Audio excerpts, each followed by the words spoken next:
ทุกองค์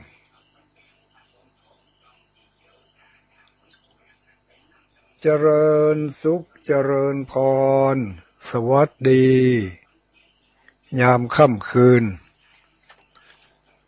มายังอุบาสกอุบาสิกาพุทธบริษัททั้งหลายทุกผู้ทุกคนที่เปิดเครื่องรับฟังอยู่ในเวลานี้หรือว่าที่กำลังมาเปิดเครื่องได้ยินอยู่ในเวลานี้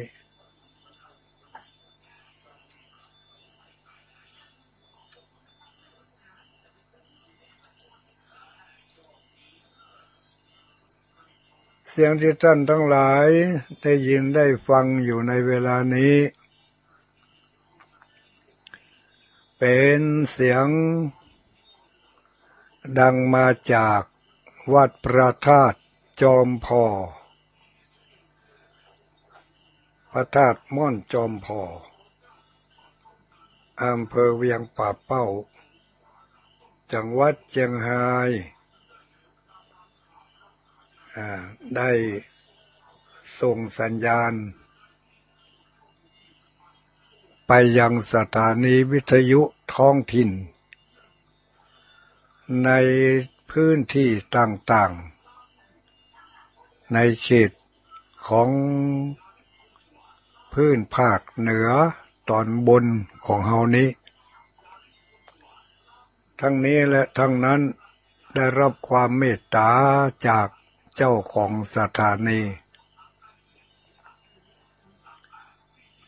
เจ้าของสถานี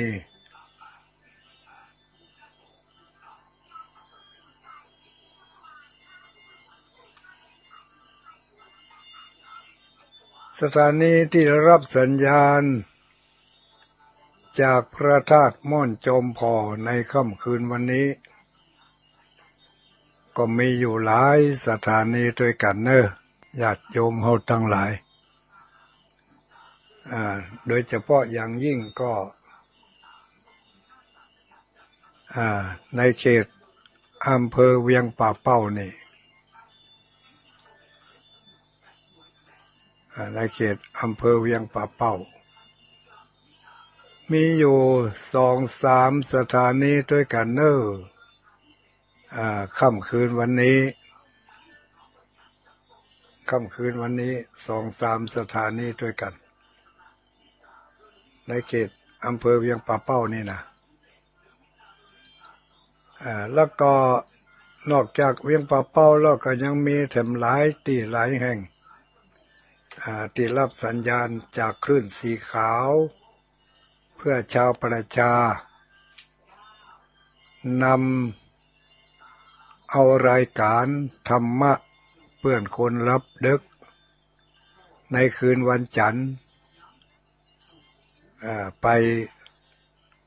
ออกอากาศเผยแผ่ให้แก่หมู่เฮาทั้งหลายได้ยินได้ฟังกัน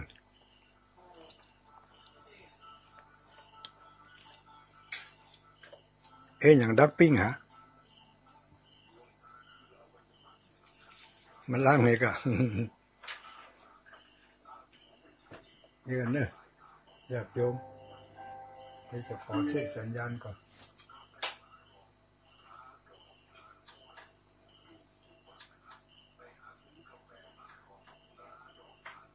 ความสำคัญกับการส่งเสริมการมีผู้สูงอายุเพื่อ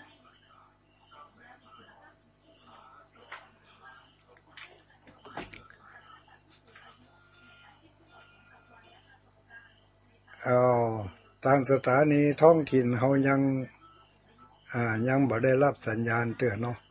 แต่สถานีคลื่นสีขาวคงจะรับสัญญาณไปแล้วคลื่นสีขาวได้รับสัญญาณไปแล้วก็เนาะพายุในไลน์แจ้งมาให้ทราบจีมเพิ่นรับกันหรือยังฟังนี่ยังบอกออกมาเถอะนะ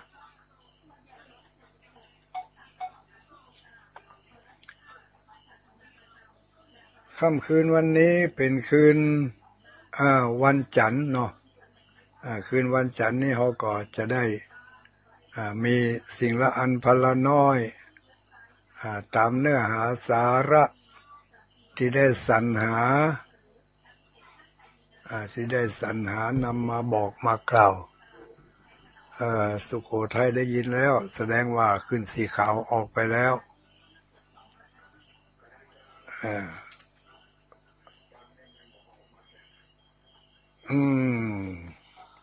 เป็นอันว่าทุกอย่างเรียบร้อยถ้าไปถึงสุโขทัยแล้วก็ที่อื่นเรียบร้อยละก็สิ่งละอันพละน้อยที่จะนำมาฝากมาฟังกันเป็นการย้ำเตือนให้ได้สำนึกให้ได้คิดตึงหากันก็ทบทวนสิ่งที่ได้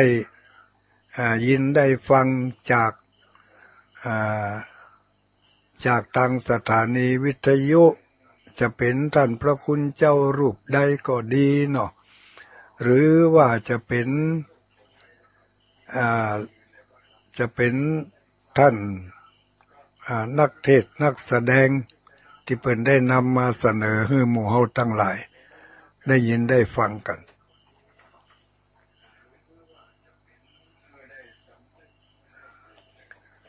อันนี้ก็เอามาย้ำแล้วก็เอามาทบทวนกันบางสิ่งบางอย่างท่านทั้งหลายได้ฟังไปแล้วก็หล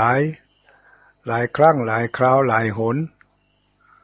ก็มาฟังแต่เป็นการย้ำเตือนความฟื้นฟูความทรงจำที่เก่าๆเนาะค่ำคืนวันนี้ก็มาพบมาปะกัน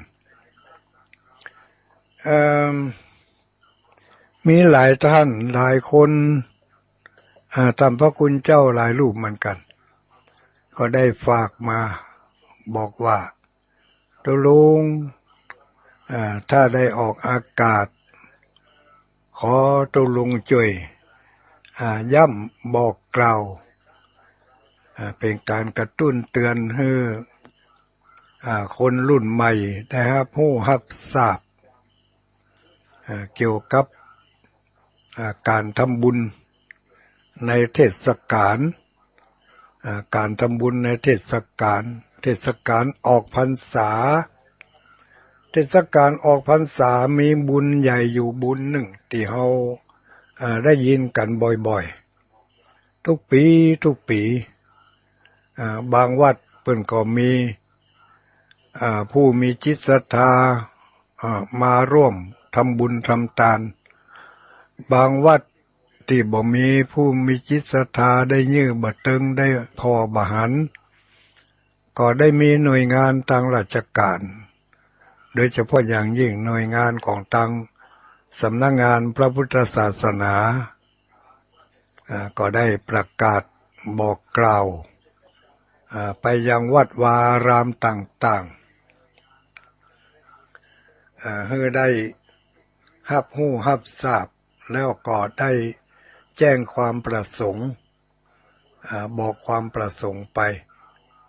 อันนั้นก็คือเกี่ยวกับงานทำบุญทานกฐินสามัคคีเนาะ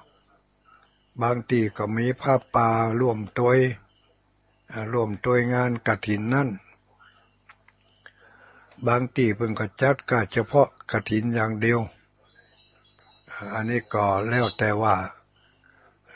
ความสะดวกสบายของแต่ละชุมชนแต่ละท้องถิ่นจะเอากันอย่างใด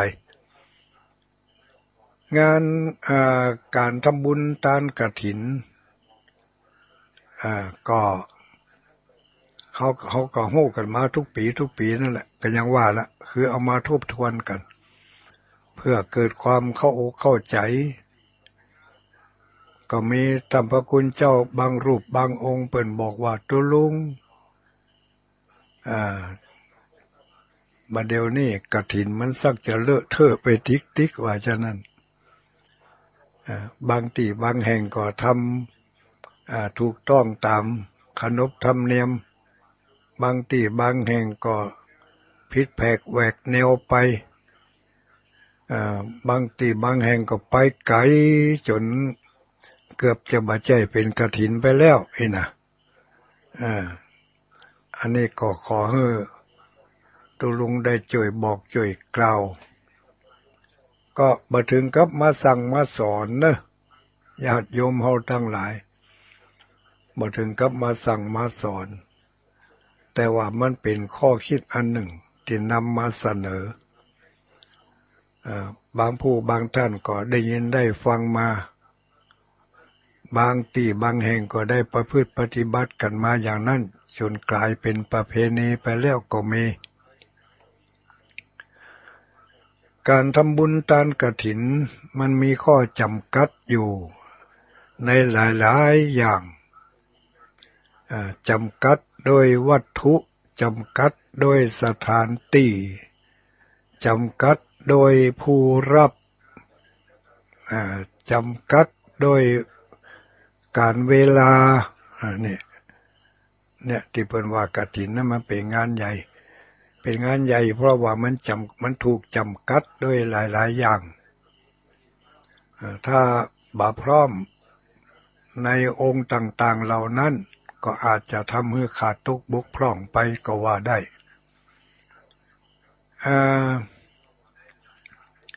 จำกัดด้วยผ้าเรียกว่าวัตถุตาลที่จะเอามาตาลนั่นเป็นกฐินเป็นผ้ากฐินจำกัดด้วยผ้าก็คือว่าเป็นผ้าที่ญาติโยมเป็นจัดทำถวายจำกัดญาติโยมนำมาถวายผู้ที่จะรับนั่นอย่างพระสงฆ์องค์สังฆเจ้าอยู่วัดใดวัดหนึ่งจะไปขอเอานี่มาได้อันนี้จำกัดแล้วนะจะไปขอว่าโยมกฐินปีนี้เอาผ้าดีๆงามๆหน่อยนะเอาผ้าที่ราคาแพงๆหน่อยเนอะอันนี้เขาจะว่าก็บ่ได้แล้วแต่เพิ่นจะเอาถวายแบบใดและจำกัดโดยที่ว่าเจ้าอาวาสวัดนั่นจะไปขอให้เพิ่นมาทอดกฐินอันนี้ก็บ่ถูกต้องนักบ่ถูกต้องจะไปขอเอาเพิ่นบ่ได้แล้วแต่เพิ่นจะจัดมาถวายอย่างใดจำกัดด้วยวัตถุก็คือผ้าแล้วก็ผ้าที่เอามาถวายเป็นผ้ากฐินนั่นเป็นผ้าผืนเดียวที่เป็นผ้ากฐินในจำนวนผ้าไตรทั้งหมดนั่นน่ะผ้าไตรก็คือผ้า3 ผืนเนี่ยนะไตรก็คือ3ผ้า3 ผืนก็ที่มันที่เพิ่นบ่งบอกไว้ก็มีผ้าจีวรผ้าสังฆาติแล้วก็ผ้าสบงผืนใดผืนหนึ่งที่เขาเอาไปถวายกันเป็นไตรนั่นมันอยู่ในสมัยนิยมบางทีก็ต้องไปเจ้าไปปูจามาก็มีจะว่าบ่ถูกกะมันก็ถูกกับกาลสมัยอยู่เนาะสมัยก่อนนั่นผ้ามันเขียมมันหายากทุกเจ้าที่จะรับกฐินได้เนี่ยพระสงฆ์องค์สังฆเจ้าต้องช่วยกันเป็นภาระเป็นธุระของทุกเจ้าที่จะต้องทำหน้าที่อันนี้คือทุกเจ้าที่จะรับกฐินนี่จะรับผ้ากฐินได้นั่นต้องเป็นผู้ที่มีความความเข้าใจเรื่องของกฐินเรื่องของผ้าพอสมควรเหมือนกันนะบ่ใช่ว่าบ่ฮู้อย่างนี้เลยต้อง หู้จักวิธีการเก็บผ้ามาเอามาเปาะมาหอมกันแล้วก็เอามาตัดมายิบมาด้นมาเนามาด้นแล้วก็เอาไปจะเอาไปแปลงผ้าอันหยังจะเอาไปแปลงผ้าสบงก็จะเอาแปลงผ้าจีวรก็เอาแปลงผ้าได้ผืนใดผืนหนึ่งอันนั้นเป็นธุระของตังตุเจ้าในสมัยปุณณสมัยพุทธกาลเรื่อยๆมาแต่มาถึงยุคหลังนี่มาถึงยุคปัจจุบันนี่ผ้านะมันสำเร็จลูกจากล้านก้ามาแล้วมีเจ้าภาพไปเสาะไปซื้อไปแสวงหาเอามาเป็นผืนเป็นไตรถึงจะยกถวายถึงไตรแต่เวลาทุเจ้าเอาไปสวดเอาไปทำสังฆกรรมในอุโบสถแล้วเพิ่นก็จะเอาผ้าผืนใดผืนหนึ่งผืนเดียวที่เป็นผ้ากฐินเอาไปคลองกฐินนะบางเจ้าภาพก็มาแล้วใจขอนิมนต์พระเจ้าห่มผ้าตึงมดนั่นน่ะ เป็นการต้านกฐินห่มผ้าตึงมดแล้ว อันนี้ก็จำกัดเรื่องของผ้าเนาะเอาย่อๆญาติโยมถ้าบ่เข้าใจถามเอากันแล้วกันเนาะ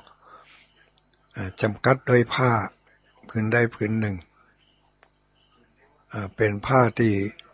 ทุกเจ้าเฮาที่จะหาบกฐินนั่นจะไปแจ้งความประสงค์บ่ได้ว่าเอาผ้าเนื้อดีเนื้ออีนะบ่ได้เอาผ้าอย่างอันอย่างอีก็บ่ได้นอกจากว่าเจ้าภาพเพิ่นจะถามเพิ่นถามมาเฮาก็ตอบไปอย่างเดียวว่าก็แล้วแต่โยมกันแล้วกันเนี่ยเปิดโอกาสให้โยมได้จัดสรรหาตามกำลังศรัทธาของเพิ่นตามกำลังทรัพย์ของเพิ่นที่เพิ่นจะเสาะมาหาได้แล้วจำกัดด้วยเวลาเวลาที่จะถวายผ้ากฐินนี่มันมีระยะเวลาอยู่เดือนหนึ่งเดือนเดียวนี่ก็คือตั้งแต่วันแรมหนึ่งค่ำเดือนเกียงเหนือเฮาเนี่ยไปถึงเดือนยี่เพ็งนี่ไปตึกเวลาเมื่อคืนของเดือนยี่เพ็งนะถ้าโป้นั่งก็มาได้ละ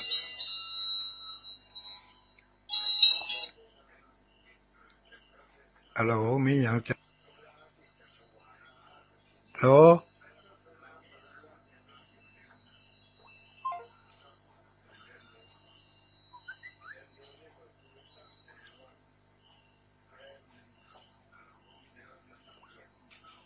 บ่ปิดบ่ได้ละ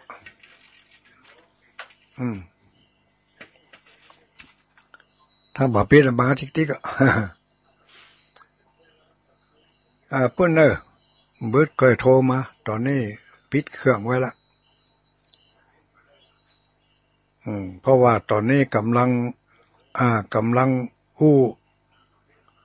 แล้วก็อู้แบบบ่มีปกติด้วยนะนี่นะเผื่อมันลืมไปแล้วก็สอหามป้าแหละเอาแบบสดเลยไม่มีปกติเอาแบบความทรงจำเนาะเอาจำเอาว่าจำกัดด้วยเวลาเรื่องของการต้านกฐินนี่มันที่มันยิ่งใหญ่ก็เพราะอย่างเงี้ยเวลาตั้งแต่วันออกพรรษาก็คือแรมหนึ่งค่ำนะแรมหนึ่งค่ำเดือน11ใต้เดือนเกียงเหนือเดือนเกียงนี่บางทีก็ว่าเดือนเจียงบางทีก็ว่าเดือนเกียงมันเป็นเดือนที่หนึ่งของเป็นเดือนที่หนึ่งของตังจันทรคติ เดือนเกียงเดือนหนึ่งเดือนยี่นี่เดือนสองลูกอันแรมหนึ่งค่ำเดือนเกียงไปถึงวันเดือนยี่เพ็งไปถึงเดือนยี่เพ็งเดือนยี่เพ็งก็ตึกมาคืนนะท่านป่นจะมาคืนไปนั่นก็บ่ได้ละมาเป็นกฐินละจะเป็นพระป่าไปแล้วนะถ้าไปเตรียมตัวจะไปทอดกฐินนี่นะถ้าไปถึงวัดหั่นแล้วเมื่อค่ำของวันเดือนเพ็งนั่นยังบ่ทันได้ทอดเด้อให้นะโอ้เป็นอันว่าหมดเวลาแล้วเนอะไปทอดวันผูกนี่บ่ได้ละถ้าเป็นวันผูกวันแรมหนึ่งค่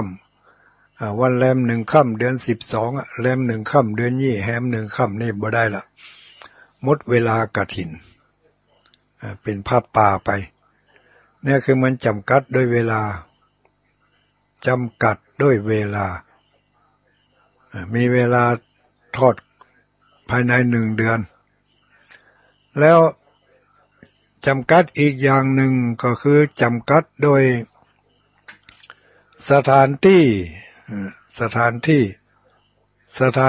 ที่จะ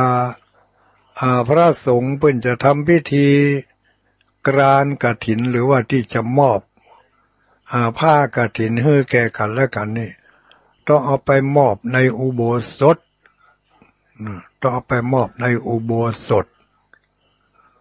จะเอาไปมอบในวิหารก็บ่ได้ในวิหารนี่หมายถึงวิหารที่บ่ได้ผูกพัทธสีมานะแต่ถ้าเป็นวิหารที่เพิ่นผูกพัทธสีมาแล้วถึงเมื่อทุกวันนี้มันมีหลายวัดหลายวาเนาะที่เป็นสีมาอยู่ในวิหารลวดอันเดียวกันนี่นะอันนี้ก็ถือว่าเป็นในอุโบสถต้องเอาไปมอบในอุโบสถเอาไปมอบนอกอุโบสถก็บ่ได้บ่เหมือนครับสังฆทานอย่างอื่นสังฆทานกฐินนี่ต้องมอบในอุโบสถนี่จำกัดด้วยสถานที่ก็คือในอุโบสถที่เดียวบ่ได้นอกอุโบสถแล้วก็เป็นอันว่ากฐินนั่นบ่ถูกต้องละนี่จำกัดด้วยสถานที่เอาย่อๆเนาะต่อไปจำกัดด้วยบุคคลผู้รับจำกัดโดยบุคคลผู้รับอันนี้ก็เหมือนกันจำกัดโดยบุคคลผู้รับนี่ถ้าตามพระวินัยนิยมบรมพุทธานุญาตแล้วนี่ก็คือพระภิกษุที่อยู่ในอุโบสถในวัดนั่นมีจำนวน5 รูปขึ้นไปอันนี้ตามที่เพิ่นว่าไว้ในพระวินัยที่เขาได้ฮู้กันมาโดยตลอดเนาะจำกัดด้วยคณะสงฆ์ผู้รับต้องมีตั้งแต่5 รูปขึ้นไปเป็นพระสงฆ์ที่อยู่ในอาวาสเดียวกันในอาวาสเดียวกันอันนี้และอย่างปัจจุบันนี้มีหลายวัดหลายวาที่มีพระสงฆ์อยู่ในวัดเดียวนั่นน่ะบ่ครบจำนวน5 รูปแต่ก็มีการทอดกฐินกันอยู่แต่เพิ่นก็มีข้ออนุโลมกันอยู่ว่าในเมื่อพระสงฆ์ที่อยู่ในวัดนั่นบ่ครบ5 รูปก็อนุโลมนิมนต์เอาพระสงฆ์ต่างวัดแต่อยู่ในอุโบสถเดียวกัน ในอุโบสถเดียวกันอย่างในเขตตำบลเวียงสันสลีนี่มีอุโบสถเดียวกันมีทั้งหมดทุกเจ้าที่มาร่วมอุโบสถเดียวกันนี่มี13 วัดด้วยกัน13 วัดแล้วก็พระสงฆ์ที่มาร่วมอุโบสถกันนี่ก็มีตั้ง50-60 รูปด้วยกันถ้าหากว่าวัดใดวัดหนึ่งที่มีพระสงฆ์บ่ครบในวัดนั่นบ่ครบก็นิมนต์เอาพระสงฆ์ที่อยู่ในอุโบสถเดียวกันไปฟังอุโบสถไปฟังพระปาติโมกข์เดียวกันนั่นก็มาร่วมเป็นสงฆ์รับกฐินของญาติโยมได้อยู่อันนี้จำนวนพระสงฆ์และที่เป็นห่วงกันนั่นก็คือว่าเดี๋ยวนี้ได้มีวัดบางวัดบางที่บางแห่งเปิ้นนิมนต์เอาตุเจ้าต่างอุโบสถ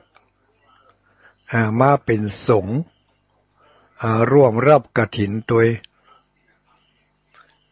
อันนี้ก็คงจะบ่ถูกต้องเนาะคงจะบ่ถูกต้องเท่าใดญาติโยมเขาทั้งหลายก็เข้าใจกันตัวนะเพราะญาติโยมเป็นผู้ถวายนะเวลาพระสงฆ์ที่จะมาหาบกฐินนั่นก็ต้องเอาพระสงฆ์ในวัดในอุโบสถเดียวกันถ้าในวัดเดียวกันมันบ่พอก็นิมนต์วัดเหนือวัดใต้มาร่วมกันก็ได้อยู่แต่บ่ควรจะนิมนต์ทุกเจ้าพระสงฆ์ต่างหมู่บ้านมาเป็นองค์รับกฐินแต่มารับสังฆทานนั่นได้อยู่นะญาติโยมทั้งหลายสมมติว่านิมนต์พระสงฆ์9 รูปมารับสังฆทานถวายกฐินเนาะในจำนวน9 รูปนั่นน่ะ5 รูปนั่นแน่นอนละต้องเป็นพระสงฆ์ที่อยู่ในอุโบสถเดียวกันแต่อีก4 รูปนั่นนี่จะเป็นพระสงฆ์ที่อื่นมาก็ได้ที่อื่นมาก็ได้เพราะมารับสังฆทานมาเป็นผู้รับสังฆทานอย่างตุลุงดอยนี่ตุลุงดอยสมมติว่ามีญาติโยมต่างตำบลอื่นอำเภออื่นเนาะนิมนต์ไปรับกฐินก็เป็นรับสังฆทานกฐินร่วมกับเปิ้นในวิหารในศาลาเนี่ยได้อยู่แต่จะไปร่วมในอุโบสถนั่นบ่ได้เพราะว่าบ่ได้เป็นพระสงฆ์ที่อยู่ในเขตอุโบสถเดียวกันอันนี้ก็ได้เข้าใจกันตามนี้เนาะย่อต้องเอาในอุโบสถเดียวกันแล้วในอุโบสถเดียวกันจำกัดพระสงฆ์จำกัดพระสงฆ์อันนี้ไม่มีกี่จำกัดลำเดินที่ว่ามานี่จำกัดวัตถุก็คือผ้าเนาะจำกัดผู้รับก็คือเป็นพระสงฆ์ในวัดนั่นอยู่จำพรรษาตลอดไม่ขาดพรรษานะไม่ขาดพรรษาตัวแล้วก็มีพระสงฆ์จำนวน5 รูปขึ้นไปและจำกัดด้วยเวลาก็คือตั้งแต่เดือนวันออกพรรษาไปจนถึงวันเดือนยี่เพ็งก็คือวันลอยกระทงแหละวันเดือนยี่เพ็งวันลอยกระทงตึกหันโปนจากนั้นไปไม่เป็นกฐินจำกัดด้วยสถานที่จะมอบผ้ากฐินอันนั้นก็คือต้องมีการสวดด้วยนะญาติโยมทั้งหลายไม่ใช่ว่ามอบเพิ่มมาได้มีการสวดยัตตังนะโมตัสสะสุนาตุเมพันเต จะมอบให้แก่ภิกษุรูปใดก็ต้องปรากฏชื่อของภิกษุรูปนั้นในบทสวดนั้นพระสงฆ์ทั้งหมดทั้ง5 รูปนั่นอย่างน้อย5 รูปขึ้นไปเป็นผู้มอบ4 รูปนั่นเป็นผู้มอบอีกรูปหนึ่งเป็นผู้รับก็เป็นมอบด้วยสงฆ์รับเป็นผู้รับตนใดตนหนึ่งเป็นผู้รับบ่จำเป็นเจ้าอาวาสจะเป็นพระรูปใดก็ได้ที่คณะสงฆ์หันสมควรจะมอบให้อย่างสมมติว่าวัดม่อนชมพรนี่ญาติโยมเอามาถวายแล้วญาติโยมถวายประเคนแล้วก็เป็นอันว่าญาติโยมได้ถวายแล้วนะถวายแล้วล่ะถวายในท่ามกลางหมู่สงฆ์ส่วนพระสงฆ์เมื่อเอาผ้าไปสวดในอุโบสถนี่พระสงฆ์จะมอบให้แก่ภิกษุรูปใดก็ได้ไม่จำเป็นจะต้องเป็นเจ้าอาวาสเสมอไปอาจจะเป็นพระลูกวัดตนที่เพิ่นเป็นตนเฒ่าตนแก่หรือว่าตนที่เพิ่นมีจีวรมีผ้าบ่ค่อยจะบริบูรณ์เท่าใดเป็นผ้าพุทธผ้าขาดอีกนะเนาะหรืออาจจะเป็นพระสงฆ์ที่เพิ่นคิดแล้วว่าเพิ่นจะอยู่กับเฮาได้แถมบ่เหมือนละไอ้นะอาจจะถวายตัวนั่นก็ได้แล้วแต่ในที่ประชุมสงฆ์จะมอบเพื่อแก่ภัยคนใดคนหนึ่งญาติโยมก็บางทีก็บ่ค่อยเต็มใจนะเพราะว่าต้องถวายเจ้าอาวาสอย่างเดียวอันนี้เข้าใจผิดแล้วนะเข้าใจให้มันถูกผู้ที่รับนั่นไม่จำเป็นจะเป็นเจ้าอาวาสจะเป็นพระรูปใดก็ได้ทางสงฆ์เป็นจะมอบจะปันกันเองนี่จำกัดโดยสถานที่จะฮับก็คือในอุโบสถจำกัดโดยบุคคลที่จะฮับก็คือตัวเจ้าตั้งแต่5 รูปขึ้นไปต้องเป็นตัวเจ้าที่อยู่ในอุโบสถเดียวกันในปัจจุบันนี้อนุโลมกันอันนี้อีกในหนึ่งแล้วก็อีกในหนึ่งรูปเดียวก็รับกฐินได้รูปเดียวก็รับกฐินได้อันนี้ก็ต้องดูในรายละเอียดแถมนัยยะหนึ่งนะแต่ส่วนมากแล้วก็บ่ค่อยจะมีเนาะแต่เปิ้นอนุโลมอนุญาตให้ได้นะยังมีพระวินัยแถมข้อหนึ่งนะพระสงฆ์รูปเดียวทุกเจ้ารูปเดียวก็รับกฐินได้อันนี้ก็ต้องไปศึกษากันต่อไปว่ารูปเดียวรับกฐินได้อย่างไรก็ผู้ที่มีภูมิธรรมภูมิหูทั้งหลายก็ได้ถ้าเป็นเจ้าบ้านจะถวายความหูมาก็ขอเชิญนะถ้าจะเป็นท่านพระคุณเจ้าถ้าจะแสดงความรู้สึกความคิดความหันประการใดก็บอกกันมาได้นะครับรูปเดียวรับกฐินได้เนี่ยมันรับได้ก็เนาะ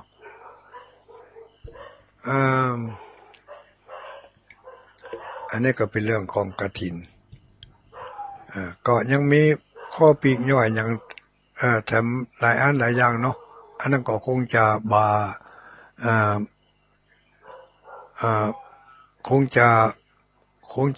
กระทบกระเทือนในระบบของการถวายกฐินที่ได้กล่าวมาแล้วนี่ก็คือที่เปิ้นนิยมทอดกฐินกันที่ว่ามันเป็นงานยุ่งยากมันเป็นงานใหญ่ในที่นี้บ่ได้หมายถึงว่าบ่ได้หมายเน้นไปถึงเรื่องของจตุปัจจัยเงินทองนะญาติโยมทั้งหลายเพื่อเขาเข้าใจตามนี้ว่าบ่ได้มุ่งเน้นว่ากฐินครั้งนี้จะต้องได้เงินแสนเงินล้านบ่ต้องได้ถึงขนาดนั้นบ่ต้องไปมุ่งเน้นตัวนั้น เขาจะเป็นเจ้าภาพกฐินเกิดว่าปีนี้วัดนั่นบ่มีไผไปจองกฐินเลยใกล้จะเดือนยี่เพ็งมาละยังบ่มีไผไปจองเตื้อก็เขาก็ตั้งอกตั้งใจไปถวายกฐินก็ได้ผ้าผืนหนึ่งจตุปัจจัยนั่นก็บัจำกัดนี่เพิ่มมาได้อยู่ในข้อจำกัดว่าจะต้องมีปัจจัยเท่านั้นเท่านี้บ่ได้มีจำกัดอย่างนั้นแต่ที่เพิ่นจำกัดนั่นก็คือการเวลาสถานที่แล้วก็บุคคลที่จะรับอันนี้ที่เป็นจำกัดแต่บ่ได้จำกัดเรื่องวัตถุผ้านั่นก็จำกัดอยู่ผืนใดผืนหนึ่งบ่ได้จำกัดว่าต้องเป็นผ้าไตรนะต้องครบไตรนะบ่ได้ว่าอย่างนั้นต้องผืนใดผืนหนึ่งเท่านั้นเองก็แล้วแต่ว่าในสมัยนิยมเนาะปัจจุบันนี่ก็ถวายกันเป็นไตไปเลยพระที่มาเป็นสงฆ์เป็นปฏิฆาหกรับ9 รูป10 รูปก็ถวายเป็นไตไปแล้วแต่ว่ากำลังของเจ้าภาพจะมีมากน้อยเพียงใดอันนี้ก็ขอให้หมู่เฮาทั้งหลายญาติโยมทั้งหลายได้มีความเข้าอกเข้าใจที่เน้นกันก็คือว่าพระสงฆ์ที่จะได้ที่เขานิมนต์มาน่ะบางทีเขาอาจจะมีพระสงฆ์ทุกเจ้าที่เป็นญาติโยมก็เป็นเครือญาติก็หรือว่าเป็นผู้ที่เขาเคารพนับถือก็จะนิมนต์เปิดมาฮับกฐินด้วยได้ก็นี่นะนิมนต์ไปได้แต่จะฮับได้เฉพาะสังฆทานในวัดที่เปิ่นถวายกฐินนั่นเท่านั้นแต่จะไปร่วมสังฆกรรมในอุโบสถนั่นบ่สมควรนะไม่สมควรถ้าจะนิมนต์ก็นิมนต์เอาเจ้าในอุโบสถเดียวกันนั่นมาเป็นผู้สวดมาเป็นผู้มอบให้นี่ก็ญาติโยมเขาก็เข้าใจตามนี้จะไปให้มันเตลิดเปิดเปิงไปไกลล่ำไปถึงมื้อถึงวันนี่อะไรมันก็ชักจะไปไกลก็ศึกษากันให้น้อยเนาะถามไทยท่านผู้รู้ผู้ที่เพิ่นมีความเข้าใจในเรื่องการบุญการกุศลถ้าเขาบ่เข้าใจแล้วเขาก็ทำไปตามความบ่เข้าใจนะเมื่อบ่เข้าใจก็จะทำให้สิ่งที่ได้ดี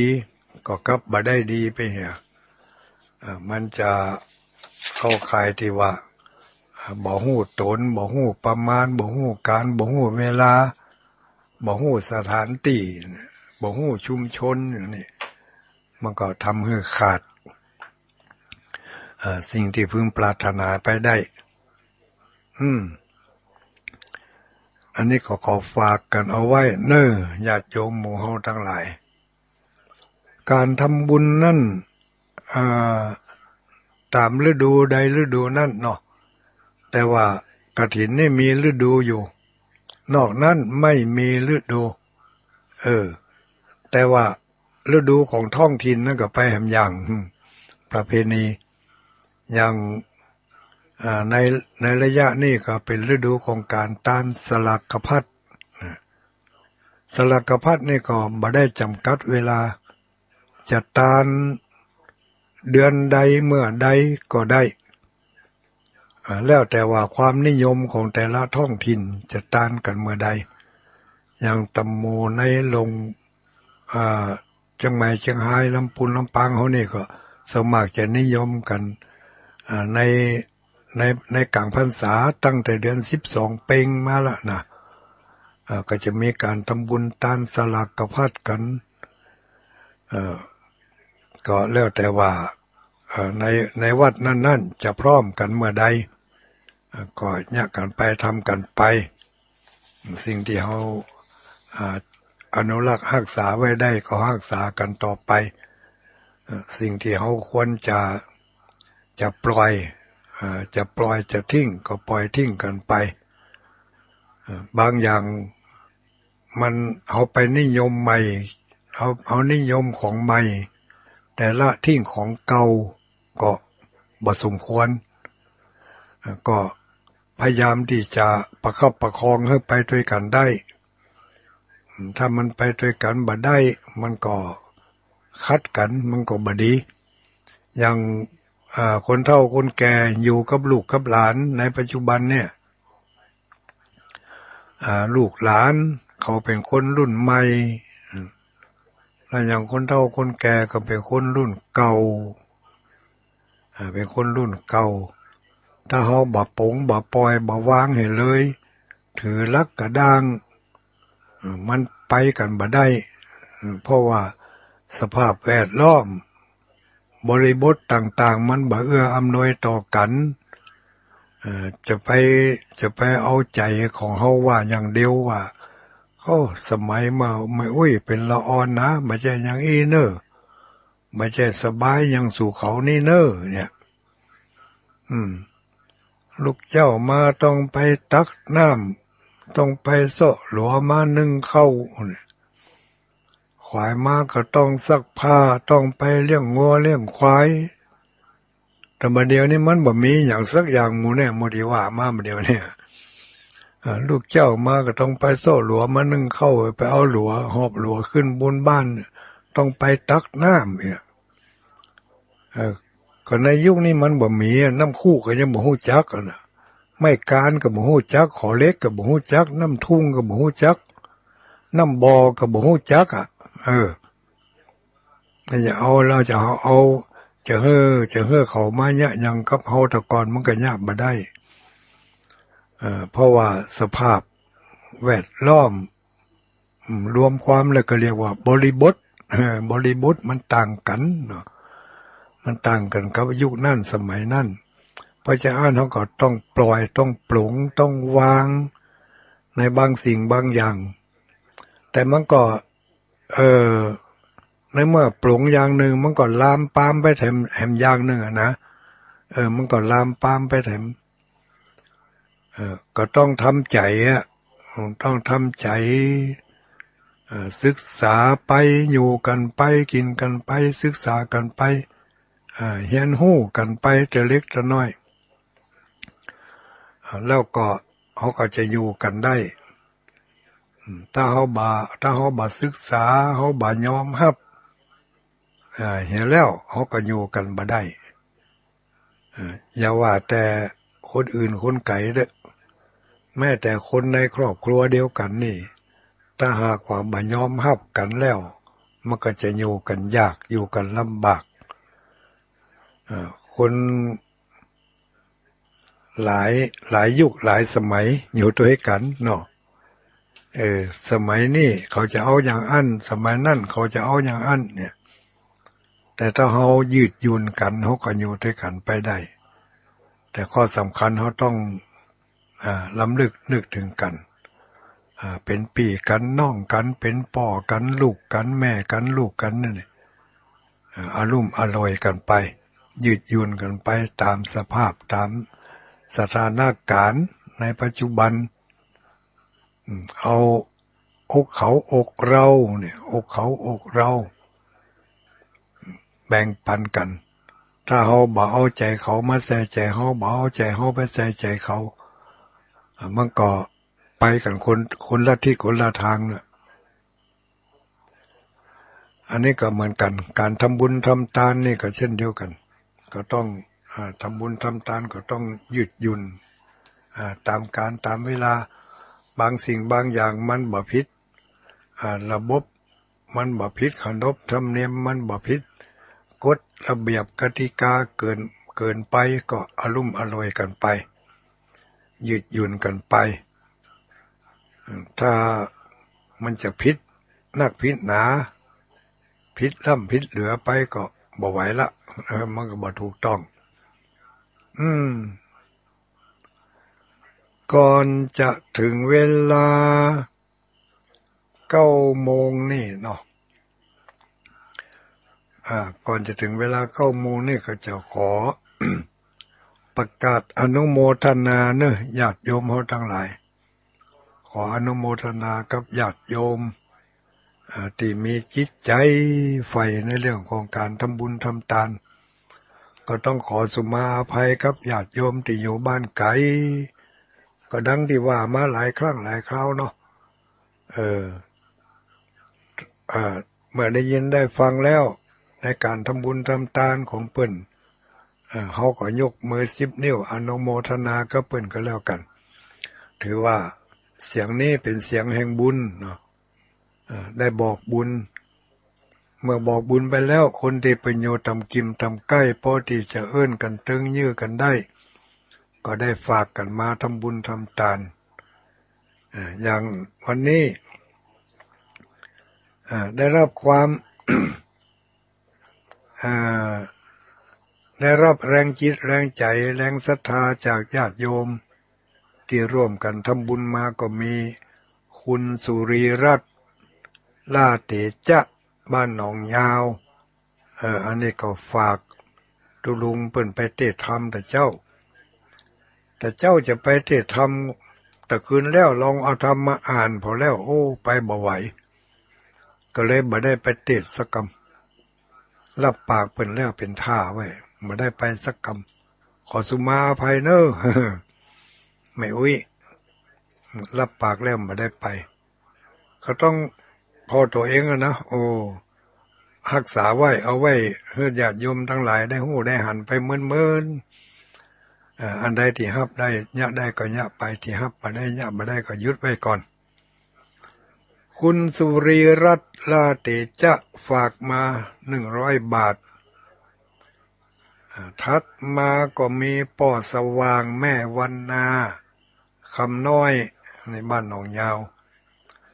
ถวายเป็นการน้ำก่าวไฟมานี่ตระได้หมูเนออย่างนั้นซองบ่ได้เตะเถอะแล้วก็อันนี้มีกระซองแล้วก็มีปัจจัยอยู่ในนี่มันมีชื่ออันนี้ก็ขออนุโมทนาแล้วก็พร้อมกันนั้นก็มีญาติโยมที่ร่วมทำบุญ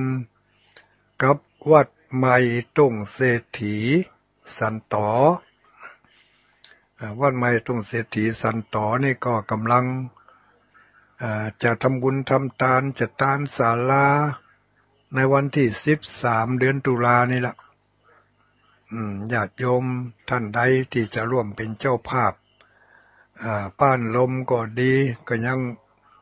รับอยู่เนอะพุ่นรับไปจนถึงวันที่13 เดือนตุลาพุ่นจะปิดบัญชี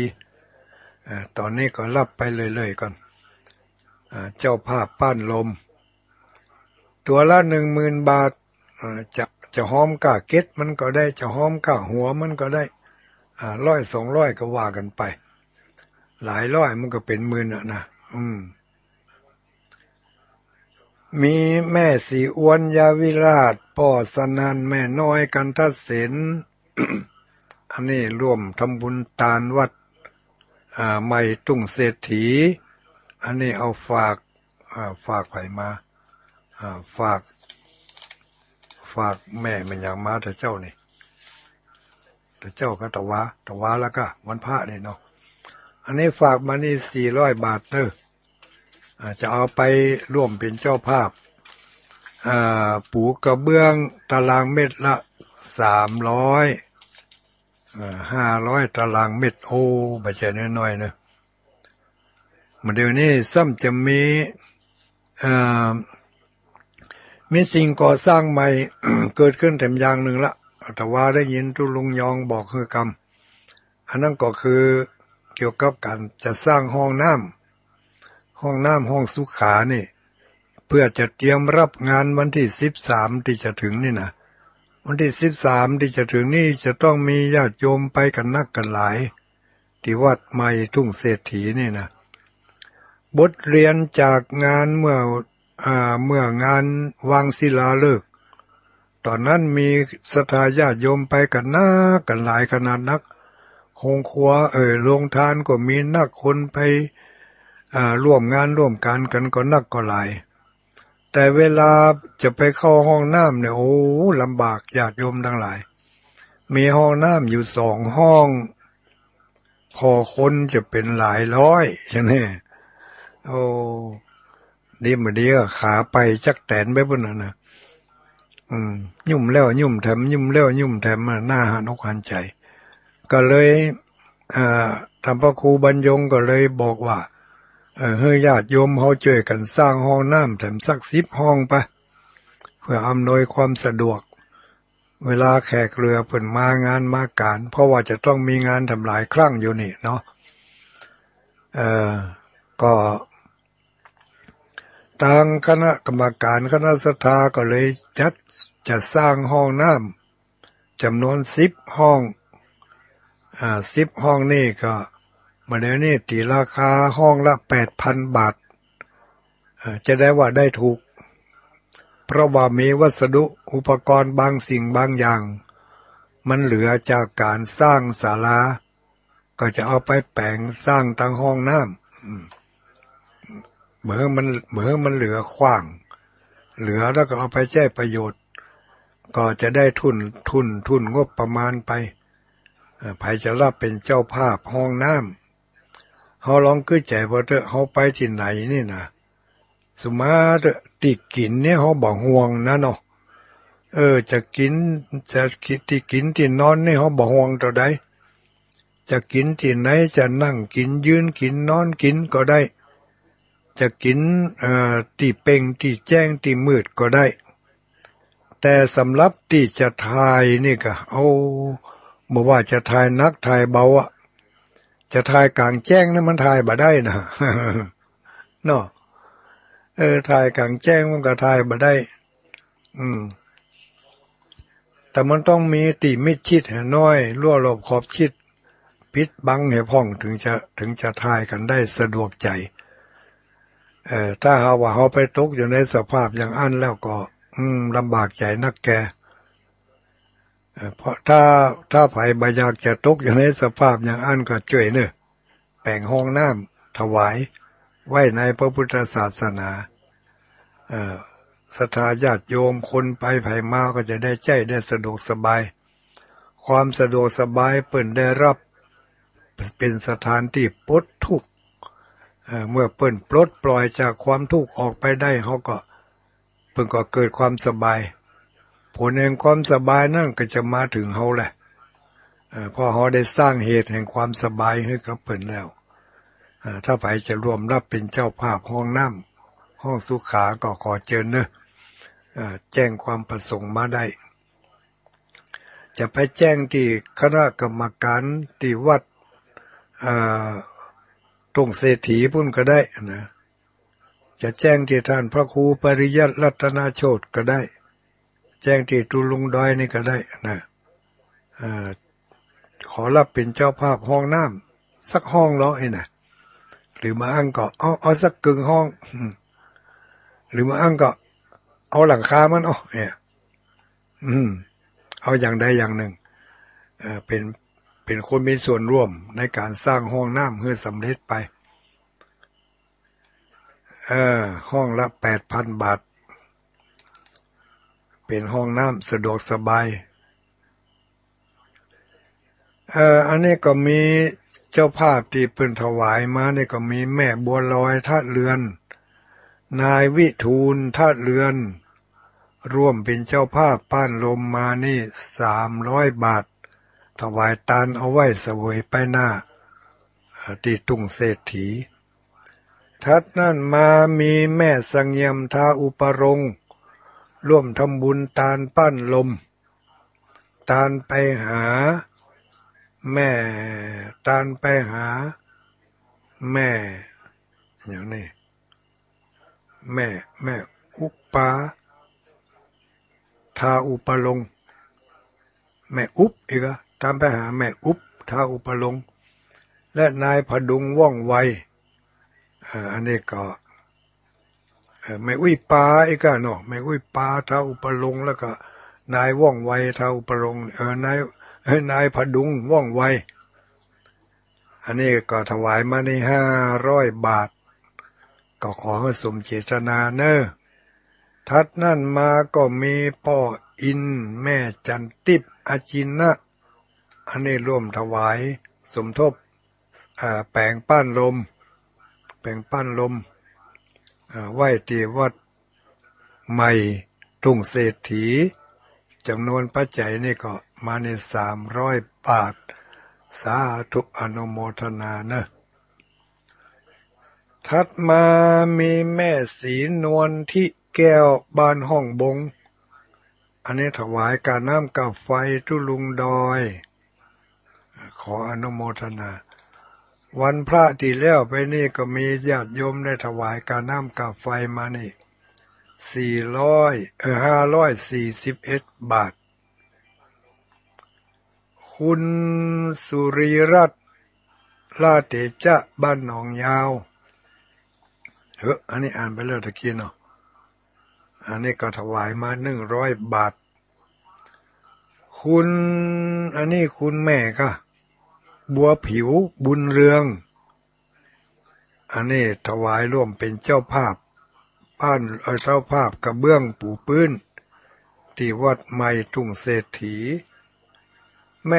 ม่บัวผิวบุญเรืองบ้านกูหมู่6ตำบลเวียงตานเอาไว้สวยไปหน้าจำนวนยอดปัจจัย300 บาทฝากป้าสีดาคุณงามมาได้รับแล้วเนอคุณแม่บัวผิวนะได้รับแล้วเรียบร้อยนอกนั้นก็จะมีไปทำตังทุ่งเศรษฐีมีก็แจ้งเข้ามาตังไลน์เนอะตังทุ่งเศรษฐีถ้ามีก็แจ้งเข้ามาตังไลน์นี่ก็ได้เนอะเพราะว่าตอนนี้รับบริจาคจากญาติโยมที่มีจิตเจตนาศรัทธาจะร่วมกันสร้างวัดใหม่ให้มันเป็นที่พำนักพักของพระสงฆ์องค์สังฆเจ้าเป็นสถานที่ทำบุญทำทานของอุบาสกอุบาสิกาพุทธบริษัทเฮาทั้งหลายก็มีหลายอันหลายอย่างอยู่นะที่ได้ทำกันได้ยะกันไปแต่นแก้วที่จะเอาประดิษฐานพระประธานอันนั้นก็ได้รับความเมตตาจากคุณโยมพุ่นน่ะทั้งสิงห์บุรีพุ่นน่ะเป็นนายกก็เนาะนายกอย่างหมู่เนี่ยนายกเทศมนตรีนายกอบตนายกอย่างหมู่เพิ่นก็ร่วมเป็นเจ้าภาพมาแล้วก็เจ้าภาพแผ่นอย่างก็แผ่น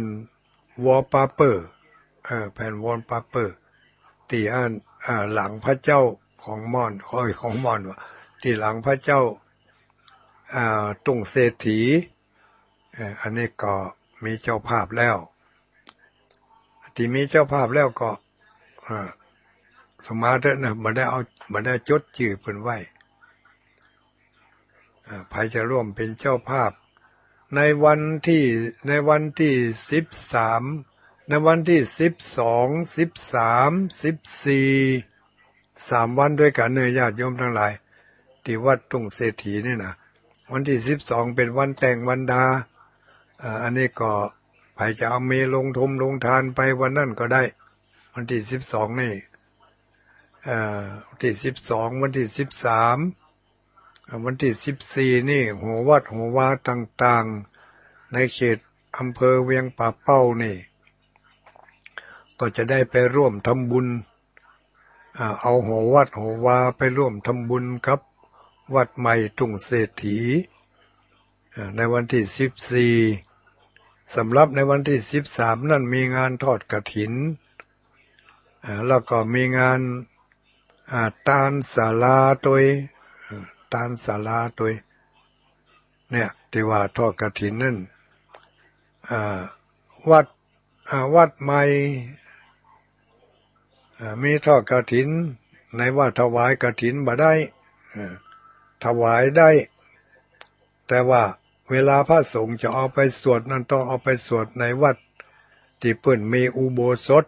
ที่เพิ่นมีพัทธสีมา แต่จะสวดในวัดใหม่ทุ่งเศรษฐีนั่นบ่ได้เนาะเจ้าภาพถวายแล้วก็แล้วไปถวายแด่พระสงฆ์พระสงฆ์ในพื้นที่นั่นเป็นผู้รับกฐิน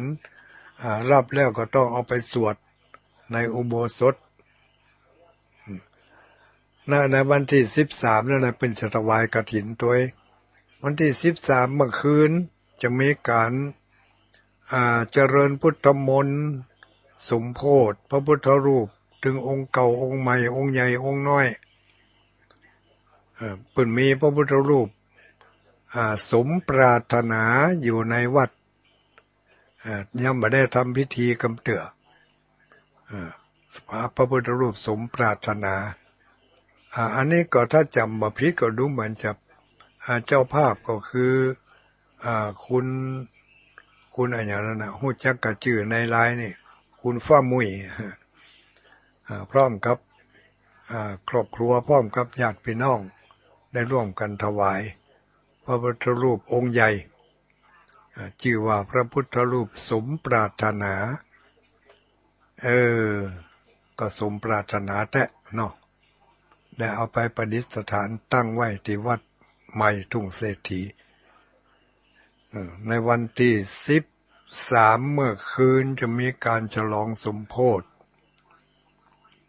วันที่14จะเป็นวันตาลศาลาแล้วก็จะเป็นตาลศาลาเป็นวันที่เอาหัววัดเข้านะไม่ใช่ว่าวันตาลศาลานะเป็นตาลวันที่13ละเจ้าภาพเป็นจะมาร่วมทำบุญทำทานตัวทอดกฐินตัวอันนี้ก็เป็นอันว่าข่าวการบุญการกุศลก็ผ่านไปเขาก็บละของเก่าบละของเก่ามาเมาของใหม่เนาะถ้ามันละของเก่าไปเมาของใหม่ก็จะทำให้เขาเสียหายเพราะฉะนั้นก็ต้องอนุรักษ์ไว้ซึ่งของเก่าของแก่ที่อนุรักษ์ได้ก็อนุรักษ์กันไปอย่างการสื่อสารการห้ามการเฮียนอย่างเนี้ยมาเดี๋ยวนี้ในวงการคนเมืองเขาก็พยายามที่จะช่วยกันฟื้นฟูตัวเมืองขึ้นมาให้อ่านกันได้เนาะพี่น้องญาติโยมเขาสนใจจะเฮียนตัวเมืองก็ไปถามป่อน้อยป่อนานป่ออาจารย์แก่วัดตุเจ้าพระสงฆ์องค์เจ้าก็ควรจะศึกษาเรื่องตัวเมืองเอาไว้พ่องอนุรักษ์ไว้ของเก่านะมันก็มีจ้องใจของมันอยู่ไม่ใช่ว่าบ่มีเลยคนเมืองใจภาษาเมืองอู้กำเมืองมันอู้ได้ถูกต้องตามอักขระพยัญชนะ แต่ถ้าว่าเขาเขียนตัวไทยเราไปอ่านเมืองนี่นะมันอ่านบ่ค่อยได้แหละมันบ่ไปสำเนียงมันเนาะอย่างว่าไปหั่นก็ถ้าเขาไปเขียนตัวเมืองเขียนตัวไทยแล้วไปอ่านไปตัวเมืองน่ะไปอ่านกับเมืองน่ะไปหั่นก็ไปหั่นก่อนเดินอย่างก็อยู่ใจอยู่ใจเนี่ยถ้าไปเขียนแล้วก็ไปอ่านเป็นใจไปเนาะบาใจบาใจบาใจนี่นะเนาะพูดถึงตัวเมืองนี่นะได้ยินปุณานนัสวินน่ะมันจังว่ากำก่อนที่เพิ่นว่ากันมาได้ยินมาว่าคติก่อนสารโบราณว่าไว้ตามที่ได้ยินเพิ่นไขจ๋าไข่ลกไข่หู้ฮือมันศึกษาบ่ใจหู้มาจากต้องแม่ได้หนังสือตัวเมืองหนังสือตัวใต้เฮียนเตอะกำให้ชีวิตฝรั่งกุลายังมาค้นคิดสนใจอ่านอู้กำเมืองเนาะเพิ่นว่าฉะนั้นได้ยินลุงหนานวินว่าเฮาล้านนาแต้ผู้ได้ไปเปลือง ตัวหนังสือเมืองป้อยอ่านบ่ได้ของเก่าของหลังแต่เดิมแต่ใส่สังบ่อะไรอ่วงไว้เนี่ยถ้าเอาไปถ้าเอาบัดเอาตัวเมืองมาเขียนตัวไทยเนี่ยเอากำเมืองมาเขียนเป็นตัวไทยนี่ของเก่าของหลังแต่เดิมแต่ใส่บ่สังบ่อะไรอ่วงไว้ถึงว่าตั้งการบ่กินบ่ใจก็ขออย่าได้ลืมลาที่ตัวอังกฤษฝรั่งภาษาสูต้านยังปากันเฮียนว่าโกบัดทีอีเอโอว่าไอดอนโนมือทึก หนังสือตัวเมืองบ่เอาใจนึกไปสะขว้างหั่นฉันใดอย่างถึงทั้งYou can speak English ยังไหว Food fit for ไฟยังเฮียนกันได้ไปยับตัวแหบ่แลตัวใกล้เหมือนดักใส่นอกร่อง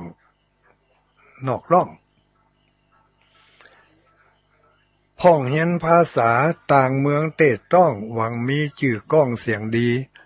หนังสือเมืองนั่นบ่กวนนายหนีนับเป็นของดีเป็นสีเป็นหน้า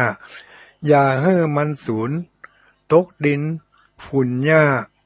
ช่วยกันลุมลาอ่วงไว้อย่าไปเข้าใจว่าเฮาบ่ใจก็สะขว้างได้เสียชาของเมินเก่าเนิ่น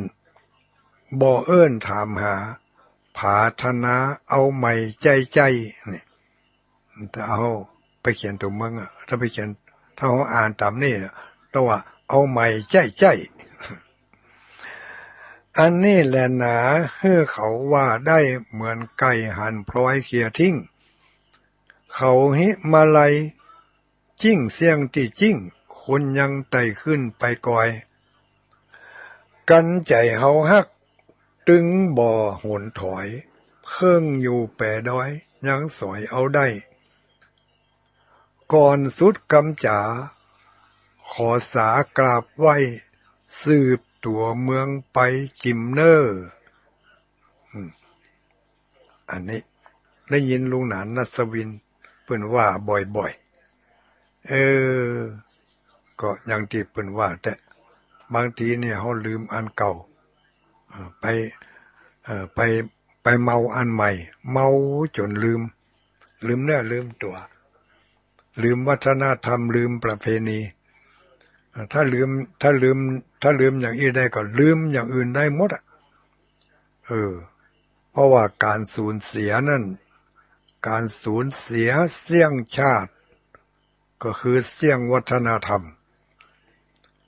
การสูญเสียวัฒนธรรมก็คือการสูญเสียชาติไปเลยวัฒนธรรมประเพณีกินสลักผักไม้ก็ดีวัฒนธรรมประเพณีการตานเตียนพรรษาวัฒนธรรมประเพณีการตานกฐินวัฒนธรรมประเพณีการเดือนยี่เพ็งเตดน้ำเตดธรรมเตดธรรม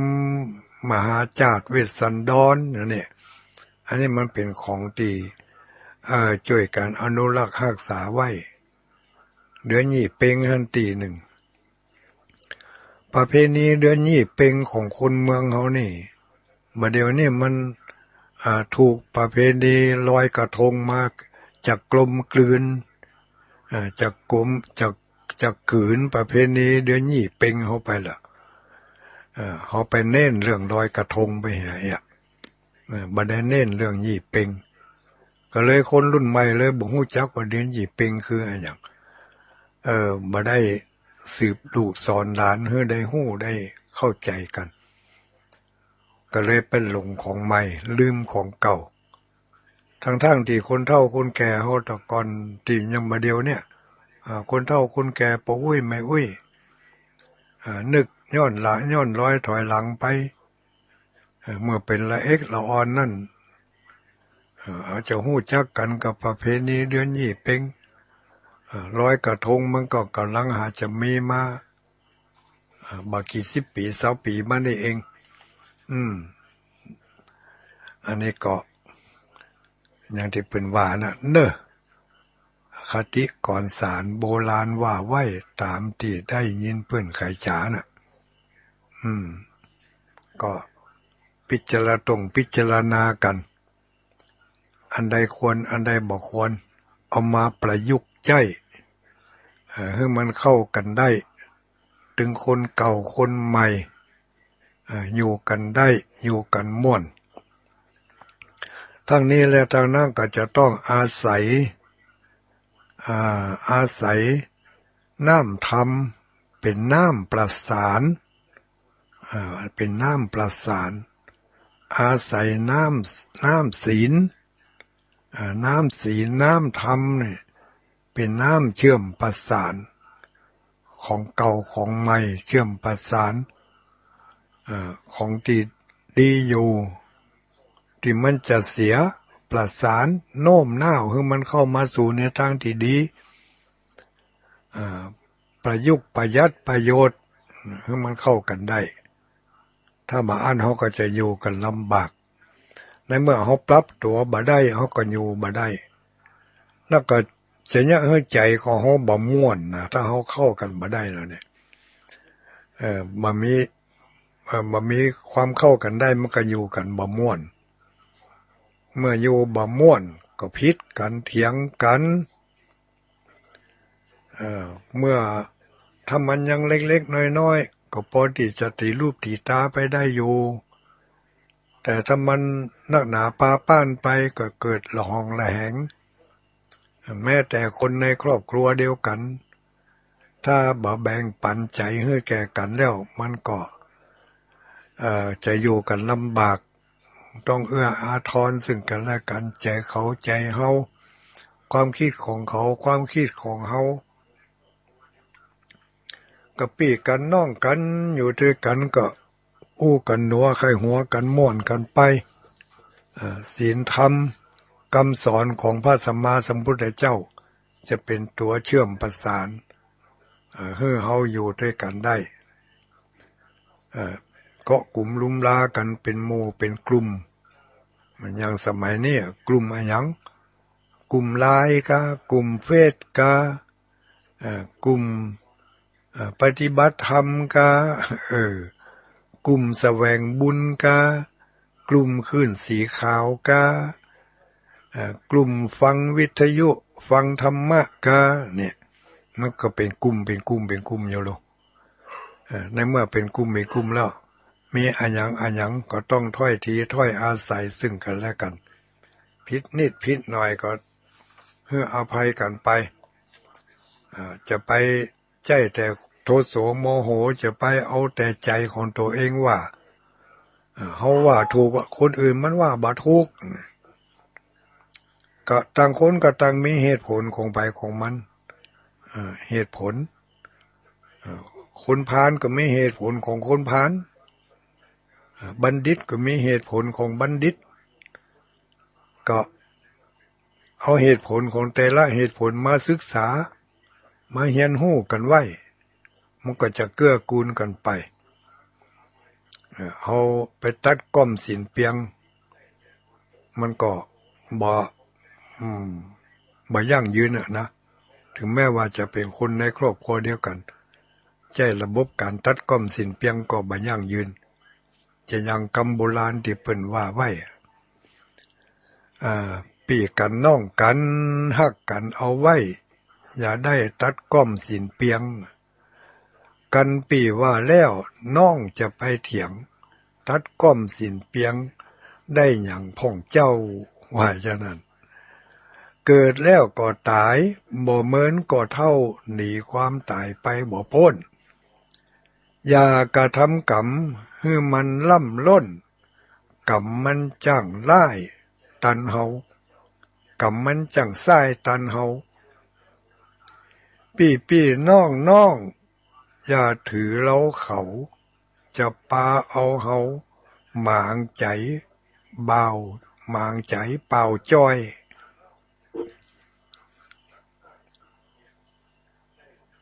พี่น้องกันนั่น อยู่กันแต่น้อยบ่มีมนทินขุนจ้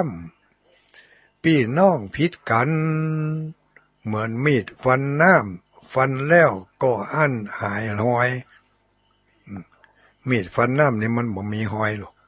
หอยคำเดียวน่ะหายนะอันนี้ก็ต้องอารุ่มอร่วยกันว่าน้องล่ำผิดนิดผิดหน่อยผิดนิดผิดหน่อย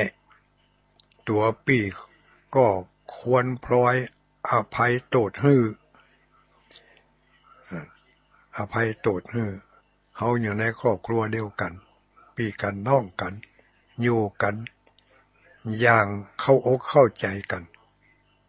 อดได้ก็อดเฮานึกถึงยามจำเป็นบุญยามจำเป็นนี่ยามใดยามเจ็บยามเป็นไผจักมายื้อบ่เหมือนวงเดียวพี่น้องคนอื่นคนไกลเขามานั่งซ่องมีตาพออันดูดาย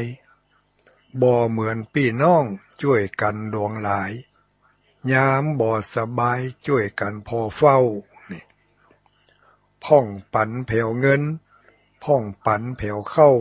ช่วยกันยุกยาพอไปพี่น้องใกล้กันเฮาหวังไข้ใจยามเมื่อป่วยไข้หิวแรงยามอยู่จุ่มเนื้อจะไปปากแข็งจากำรุนแรงเล่าเหนือเล่าใต้เล่าขวัญคนในครอบครัวเดียวกันเนี่ยปากันพิษกันแล้วเฮาจะได้อันอย่างคืนมาเล่าไทยจะหาในเหมือนกันตายแล้วไส้จะหาอื่นได้ในจาปีน้องขกุลวงศายามไม่กูท้าเหมือนจะฆ่ากันได้การหายเกียรติโคตรแล้วจุ่งแซงผาใสญาติวงใหญ่ก็มีเต้าอี้เปิ่นว่าไว้กับเปิ้งนะเนาะอันนี้ก็หมู่เฮาทั้งหลายในฐานะที่เฮาโดยเฉพาะอย่างยิ่งเฮาหมู่ที่เฮาฟังวิทยุกันทุกคืนเนี่ยเป็นผู้ที่ผู้รักผู้ใหญ่ผู้เฒ่าผู้แก่ผู้สูงอายุเป็นส่วนมาก99%บ่นะคะเนาะเลย60-70มาแล้วทั้งนั้นก็พยายามที่จะเป็นแบบอย่างเป็นแบบฉบับกันมันโคตรมันเกลียดมาก็นึกบ่พออกบ่พอใจที่ไหนไผมาพยายามเก็บงำเอาไว้จะไปให้มันได้แสดงออกมาให้ลูกให้หลานได้หู้ได้หันถ้าเฮาบ่เก็บบ่งำเอาไว้ก็แสดงออกมาตามอำนาจของกิเลสมันบงการถ้าเฮาบ่ยับยั้งเฮาบ่อดบ่หุนเอาไว้ก็แสดงว่าการฟังธรรมของเฮานี่บ่ได้ผลฟังไปฉะนั้นน่ะฟังแก้งอมแก้งเอาม่วนฟังแล้วก็เอามาฝึกหัดลองทำพอเปิ้นว่าอย่างอันมันดีอย่างอีมันเหมาะเฮาก็ลองเอามาแต่งมาทำพอไผก็จะได้ฮู้ได้หันกับเฮาว่าที่เฮาเอาทำเนี่ยได้ยินทุกเจ้าตนนั่นว่าได้ยินคนนั่นว่าได้ยินตนนี่ว่าเฮาก็ฮู้แก่ใจของเฮาเองการฝึกหัดเมื่อฝึกหัดบ่อยเข้ามันก็จะเกิดความชำนาญบอกว่าจะเป็นการฝึกหัดอันอย่างแม้กระทั่งการฝึกหัดด้วยการฮื้อตาลเนี่ยเฮาบ่เคยฮื้อตาลเฮาก็แต่งฝึกหัดฮื้อตาลพอบริจาคใกล้ๆก็เปิ้นอาจจะฮู้จะหันอาจจะบืนปากเขาใส่กาเฮาก็บริจาคไก่ๆให้หอมไปไก่ๆก่อยๆทัดมา วัดวาอารามตำกิมตำใกล้โรงล่ำโรงเรียนโรงพยาบาลที่สาธารณะเพิ่นต้องการอันใดเขาก็แสดงความจำนงประสงค์ไปเพิ่นได้ฮู้เพิ่นได้เข้าใจแล้วก็ผลประโยชน์ก็จะเกิดกับตัวของเขาเองและก็ตัวของสถานที่นั่นโดยนี่เขาก็อยู่ที่ดุลยพินิจของหมู่เฮาทั้งหลายก่อยฝึกก่อยฮัดกันไปแต่ผู้ที่เปิ้นชำนิชำนาญอยู่แล้วจนไปไหนก็ไปมีโอกาสมีเวลาไปได้ก็ไปถึงไหนถึงกันบ่ว่าจะไปปฏิบัติศีลปฏิบัติธรรมไปทำบุญสุนทานไปบำเพ็ญสาธารณประโยชน์ถ้าบ่ได้ไปแล้วมันก็คึดตึงหาเจ้าหมู่เจ้าจุ้มเนี่ยถ้าได้ไปแล้วก็ม่วนอกม่วนใจเกิดความปิติเกิดความยินดีอิ่มเอิบขึ้นมาก็ม่วนไปอย่างหนึ่งม่วนในศีลม่วนในธรรมม่วนในเจ้าหมู่เจ้าจุ้มที่เพิ่นมีศีลมีธรรมด้วยกันก็เป็นพี่กันน้องกันไปในตัวถึงแม้ว่าจะบ่ได้อยู่ในต้องเดียวกันมาแต่เฮามาเป็นพี่เป็นน้องกันในสายแห่งธรรมจะเรียกว่าโสยาติธัมโมเนาะโสยาติธัมโมเขาเป็นญาติกันในทางธรรมนั่นแหละ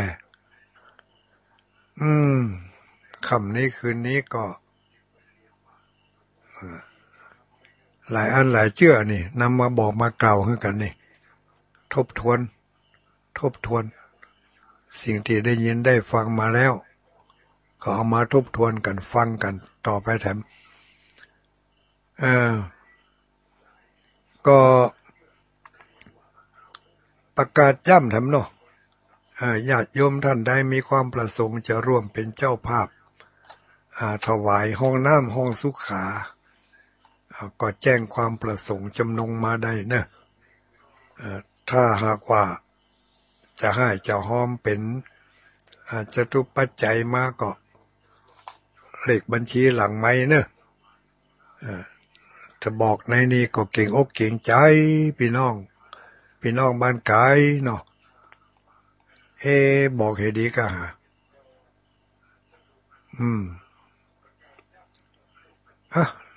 ก็บ่ได้บอกมาเหมือนกับบอกเถอะเนาะเอาให้มันสุกงอมแต่เพิ่นถึงจะโทรมาหาเอามันสุกงอมแต่ก่อนโอ้กึดใจได้ก็ไข่ตานแต่เนอะห้องน้ำห้องสุขาเนี่ยนะเลขบัญชีเพิ่นมีอย่างจ้าก็แจ้งเข้ามาได้เนอะแต่ตอนนี้ยังไม่ได้เปิดสายเลยนะเพราะจะได้เพราะว่ามันถ้าเปิดสายแล้วมันบางทีมันก็จะไปกวนอะไรอย่างกวนความรู้สึกก็แหมสัก 2-3 นาทีเนอะแต่นี่บอกเลขไว้ก่อนเลขโทรศัพท์093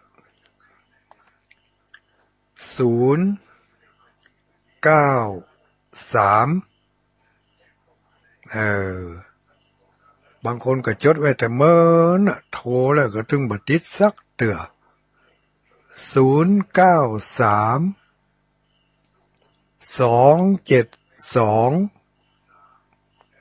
6 ตัวแล้วนะ093-272เอา4 ตัว2499ทบทวน093-272-2499อันนี้เป็นเลขในสถานีเนอะบางวันบางคนบางท่านโทรมาบัดติดเนอะเพราะว่าบ่ได้อยู่ที่สถานีบางคนก็อาจจะโทรมาก็จะติดเพราะว่าถ้าเข้ามานั่งหน้าจอนี่ก็จะได้ยินนะ ถ้าบ่ได้มานั่งหน้าจอนี่ก็บ่ได้ยิน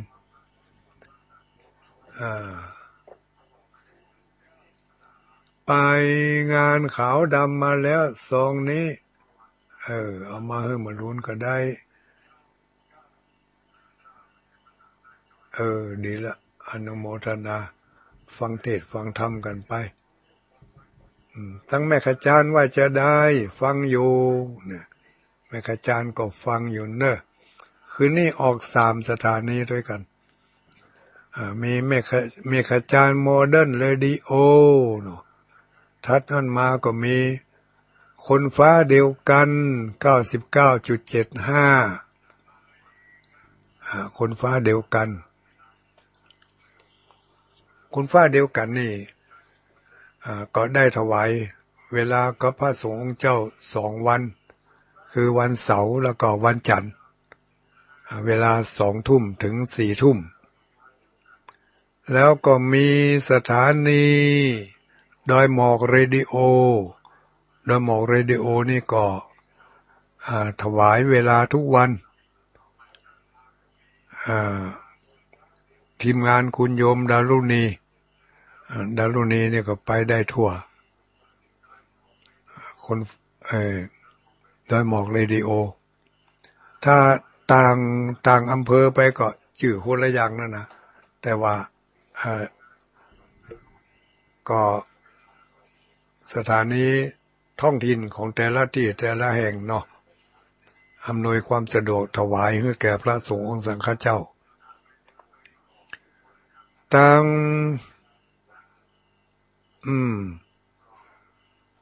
นอกจากอำเภอเวียงป่าเป้าแล้วก็มีอำเภออื่นๆอันนั้นก็รับสัญญาณจากคลื่นสีขาวเพื่อชาวประชาตาลำปางก็มีเมืองแป่เมืองน่านเมืองฝางมาสายเหนือนี่ก็เมืองฝางแม่จันแม่สายอำเภอเมืองเชียงรายนี่ก็รับฟังกันอยู่ขออนุโมทนากับทุกคนทุกท่านทุกสถานีทุกเจ้าหน้าที่ที่ควบคุมคอยอำนวยความสะดวกเวลาไฟดับสถานีขาดหมู่เขาทั้งหลายก็เก็บเนื้อเก็บตัวกันเอาไว้เนอะเก็บเนื้อเก็บตัวอย่างอุไรวันสันติการมันล่องก็ฟังได้อยู่กันเนาะมันล่องฟังสถานีแม่ขจารย์โมเดิร์นล่อแม่ขจารย์โมเดิร์นนี่ก็ขออนุโมทนาเนอะวันที่13ไปลืมเนอะไปเอายังให้เหมือนอยู่เนี่ยเนาะยังให้เหมือนอยู่วันนี้วันที่อย่างเราที่19 กับวันนี้วันที่19เนาะวันที่19ก็9 ค่ำเดือนนี้เดือน12แฮม9 ค่ำวันผูกวันเฮก็เดือน12ดับเดือนนี้เดือนเกียงจะออกละเดือนเกียงออกก็เดือนเกียงเพ็งเดือนเกียงเพ็งก็ออกภาษาแล้วเนอะกำนันนะออกภาษาแล้วมันจะออกภาษาลาวพระเจ้านะว่าให้มันเปิงเนาะต่อไปก็จะได้เปิดสายรับสัญญาณจากญาติโยมทั้งหลาย0932722499จะปั่นคาถาให้สักบทเนี่ยคาถาแต่ว่าวันซื้อนี่จิบไข้ได้ป่วยเป็นมะเร็งเป็นมะเร็งเต้นจะเป็นอาทิตย์ปุ่นน่ะก็หายไปนักแกตึงกินยาเมืองยาไทยยาหมอ หมอเป่าหมอหาหมอสปะหมอมาค่ำมาคืนก็ท่องคาถาไปตัวคาถานะโมพุทธายะเนี่ยนะญาติโยมทั้งหลายโอ้ดีอะละนอกจากพุทโธเสกโธแล้วก็ยังมีคาถาเฉพาะทางแถมเดี๋ยวตุลุงนี่แจกคาถาตุลุงห้ามแปลนะถ้าแปลแล้วบัตรศักดิ์สิทธิ์ท่องคาถาเอาไว้นะโมพุทธายะเนอะนะโมพุทธายะสิทธังอันนี้บ่เปิดสายเถอะถ้าเปิดสายแล้วมันกวนเอาใครที่เขาได้คาถาโจทย์จดไว้เนอะถ้าจดบัตรตันก็จำเอามันใจนักห้ากรรมนะโมพุทธายะนะโมพุทธายะนี่ได้กันนะเนาะได้กันกูคนอ่ะแต่คนโบราณเปิ่นฉลาดนะคนเมืองเขาเนี่ยเปิ่นเอานะโมพุทธายะนี่มาเป็นคาถาถอนปิดถอนปิดถอนภัยถอนไข้ถอนเมื่อยถอนโรคถอนสปะคาถาถอดปิดถอดภัยภัยที่มีพิษมีภัยหรือว่าจะเอาไปเป่าให้ลูกให้หลานก็ได้นะลูดโมถอนพุทถอดทาลุดเนี่ยตกสวหายนะลูดโมถอนพุทถอดทาลุดเนี่ยตกสวหายอันนี้คาถาลอดเครื่องวิทยุนะมันจะคาถาลอดจ่องนะคาถาลอดลำโพงนะลูดโมถอนพูดถอดทาลุดยะตกสวหายตั้งอกตั้งใจท่องให้มันดีท่องให้จำว่าคล่องปากแล้วก็เอาไปเป่าไปหาไปเสกใส่น้ำมนต์ก็ได้ไปเป่าบาดเป่าแผลเป่าปิดเป่าภัยได้ทั้งนั้นถอนพิษถอนภัยนะหลุดโมถอนปุดถอดทาลุดยะตกสวหายกันนะโมพุทธายะนั่นน่ะก่อนจะเป่าคาถานี่ต้องว่าก่อนจะว่าคาถานี่ต้องว่านะโมพุทธายะสิทธังนี่ให้ก่อนเพราะเอาความศักดิ์สิทธิ์ของนะโมพุทธายะนี่ออกมานะโมพุทธายะสิทธังแล้วก็ว่านะหลุดโมถอนพุทถอดทาลุดยะตกสวหายนะหลุดโมถอนพุทถอดทาลุดยะตกสวหายเปิดสายแล้วเนอะจะเปิดสายแล้วเดี๋ยวเปิดเครื่องก่อนมาท่านได้เปิดเครื่องเถอะกลัวมันจะกวน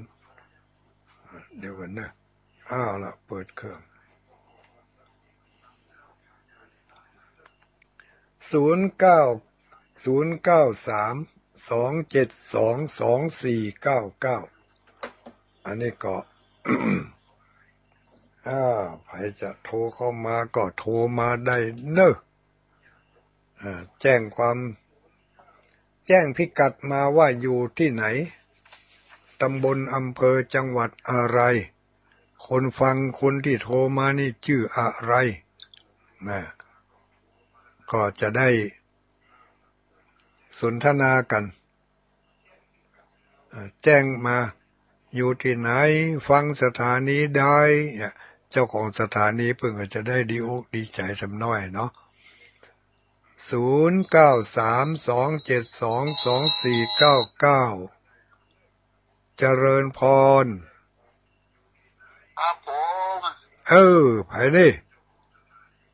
โปน้อยถูกเพชรแต่ว่านานเลยนะครับฮัลโหลวันนี้พี่น้องน่านมาเว้ยเนอะเฮ้ยครับผมชัดเจนดีเนาะครับผม ฟังสถานีใดจ้านี้104ภูเพียงกะครับภูเพียงเวียงน่านกะครับภูเพียงเมืองน่านนะครับฝนตกก็เมืองน่านวันนี้บทลกครับยังแต่ลกนะยังเดียวกันเนาะครับมันอู้กับเมืองเหมือนกันกะฮะ อนุโมทนาเนอะพ่อเนอะครับผมสาธุสาธุรับดีฝันดีบ่ได้ถามได้คาถาก่อนนั่นนะหลุดโมถอนพุทธถอดทารุดยะตกสวหายเจริญพร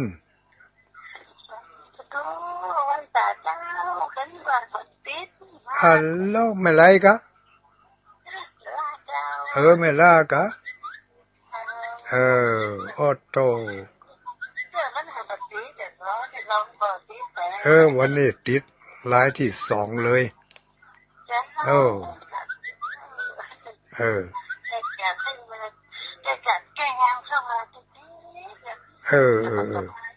ฟังสถานีได้นี่ฟังโดยหมอกเลยดิโออนุโมทนาเนอะเมลาเนอะสาธุสาธุ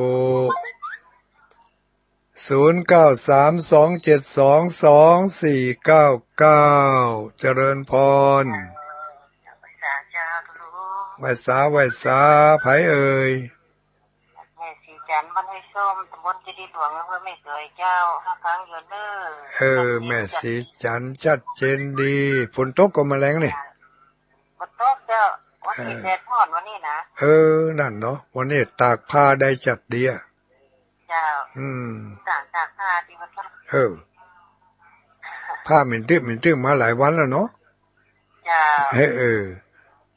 อนุโมทนาแม่สีจันทร์ฟังแม่จันทร์เด้อเจ้าฟังแม่จันทร์กะ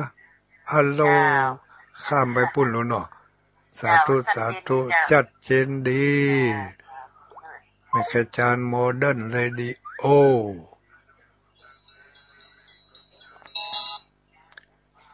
เจริญพร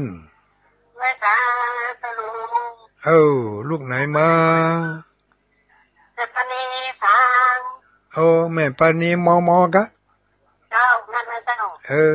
เหมือนละเนาะไม่ได้ป้ากันนี่เนาะไม่ได้ป้าเจ้าช่วงนี้มันได้ไปไหนเพราะว่าน้ำนองลึงอ่ะน้ำขึ้นบ้านขึ้นจองนี่หลังจ้าโทดิบดีน้ำน้องแล้วใหม่นี่ม่วนเนาะม่วนขนาดอ่ะมันยังดีกว่าตะกอนนะตะกอนนี่ยังบ่มีเครื่องช่วยล้างนะเนาะเจ้าเดี๋ยวนี้ยังแคว้นน้อยก็มีเครื่องเป่าเครื่องสูบเจ้าทางอบตเพิ่นก็มาช่วยอบตก็ใช้เครื่องเป่าเครื่องพ่นมาช่วยเจ้าไปแอวนักแต้มได้เดี๋ยวน้ำน้องขังให้ก่อนเนาะเจ้าจะมองไปแอวหน่อยลาดทั้งบ้านผมได้วันได้ปฏิเกตเนี่ยค่ะนั่นกะหยุดหยุดไว้ก่อนถ้ามันออกแรงแห่งไข่ก่อนเจ้าถ้ามันออกแรงแห่งไข่ใจมากปากดีก่อนเดี๋ยวไปทั้งหน้าห่วงทั้งหลังสาธุสาธุชัดเจนดีฟังฐานีไหนพระบาทอุดมเจ้าพระบาทอุดมน้ำบ่อชวาสาธุขอโทษอนุโมทนาเจริญพรเจริญพรเจ้าไว้สาเจ้าสักคูลูกไหนมานี่บ้านโฮงเลยเจ้าบ้านโฮงลำปูนเจ้าแม่มสังจ้าถามคาถานะโมพุทธายะสิทธังโมถอนแล้วก็พูดนี่อย่างจังพุทถอดนะลูดโมถอนพุทถอดนี่ไงพุทถอดทารุดเนี่ยตกสวหายได้แล้วเนาะเอาไปใจเนอโรสิปคุณนี่ดีนักแกพุทถอด แม่มสังนี่ลำไพเจ้าอนุโมทนาสาธุสาธุ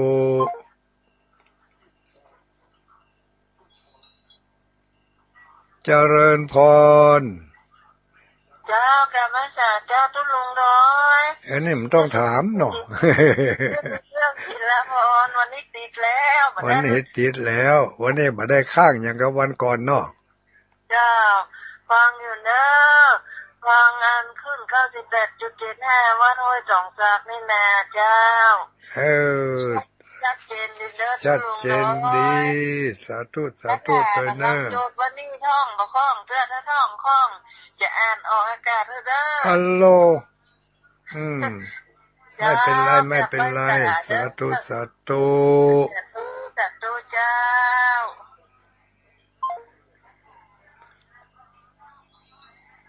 เจริญพรสวัสดีเจ้าไผ่นี่ไหว้สาไหว้สาไม่อุ้ยอย่างจ้า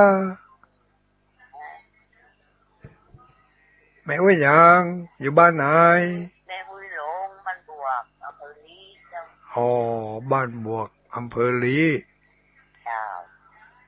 ที่เขาแรงกันยัง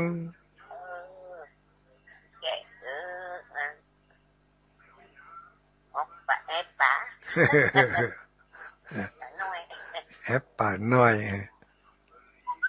น้ำท่วมน้ำนองก็ตกถึงวัน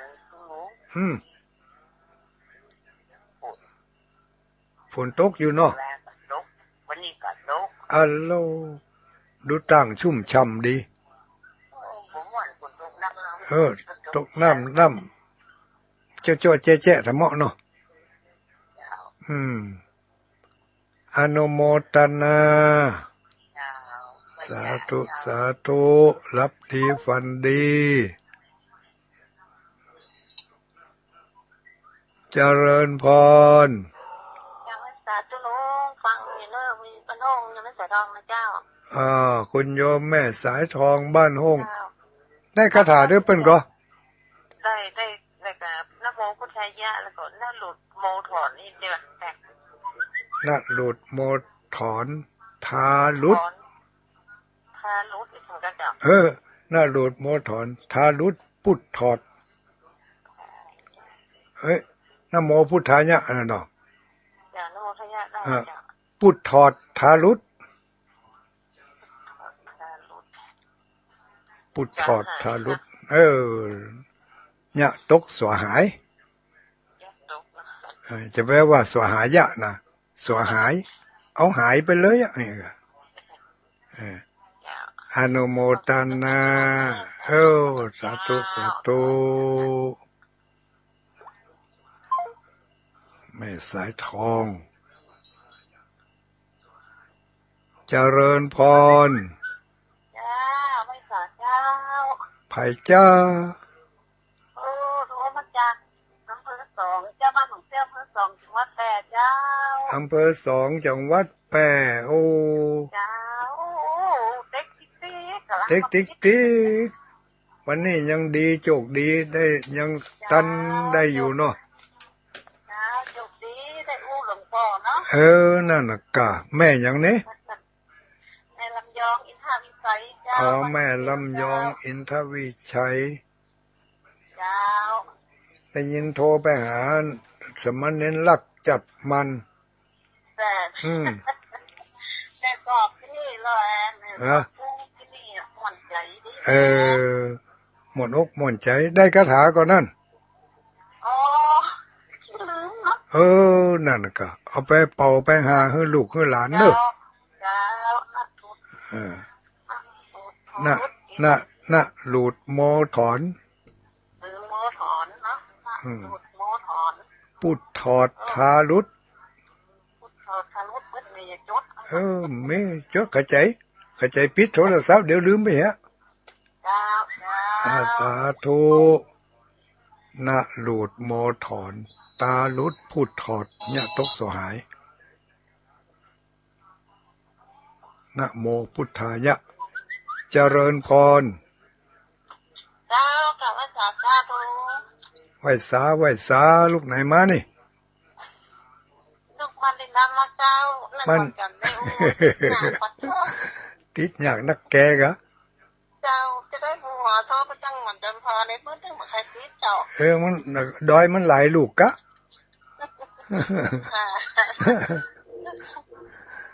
ดังนั้นนะคะไปติดดินจอมใจติดดินเป็นจัดรายการเนาะ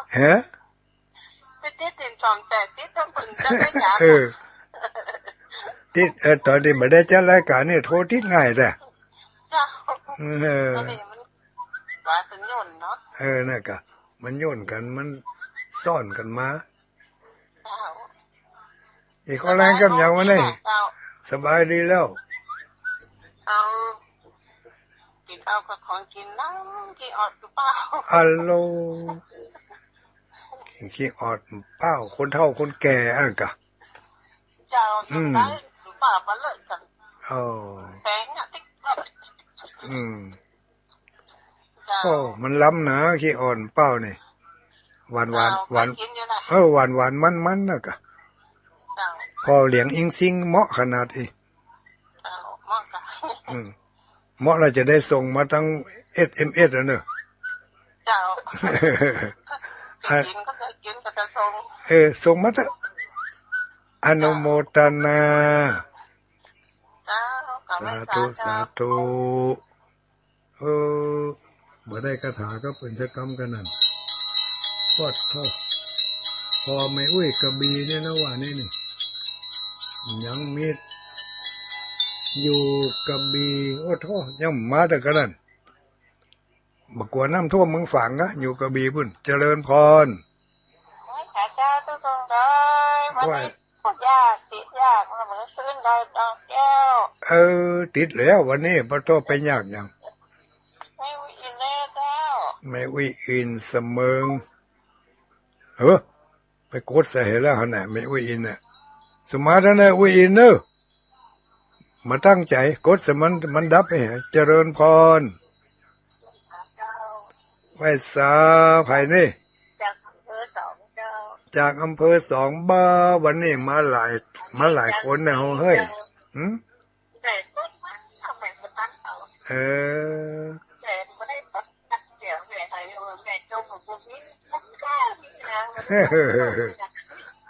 วันนี้ได้อู้แล้วเนาะครั้งแรกนี่เนาะ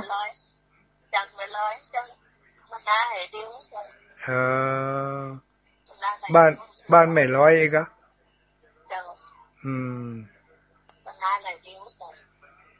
มึงแปะเนาะได้คาถาแล้วเหรอจำมาได้นะเอาจำมาได้เอานะโมพุทธายะไปก่อนนะโมพุทธายะอนุโมทนาเนอสาธุรับดีฝันดีเนอวันนี้โชคดีแล้วได้อู้กับตุลุงดอย0932722499เจริญพร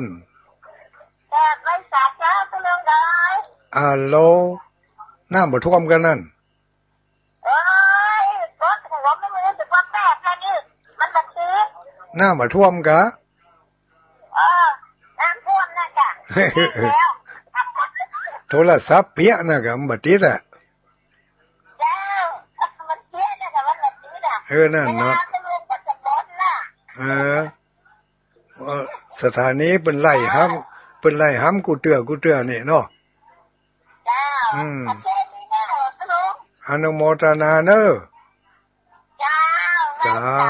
ธุ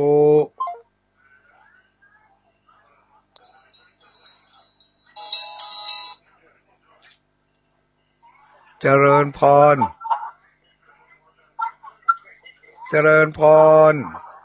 ไว้จ้าลูกเจ้าอันเลอฮัลโหลวันนี้อย่างมาเจ้าเลยเปิ้นร้านเขาฮะหัวไม่มืมตันแปบเตอะกะ แรกมาแล้วมาตัดเพิ่นลองเอากระถาไปท่องไว้เห็นเนอะเจ้าเอาไว้เป่าอันปิดเป่าย้ำให้ละอ่อนเดี๋ยวซ้อมกันเนาะนะขาดโมฐานนะขาดนะโมพุทธายะคิดทางนะลูดโมถอนนะลูดโมถอนพุทธานโมถอนหารุดยะทุก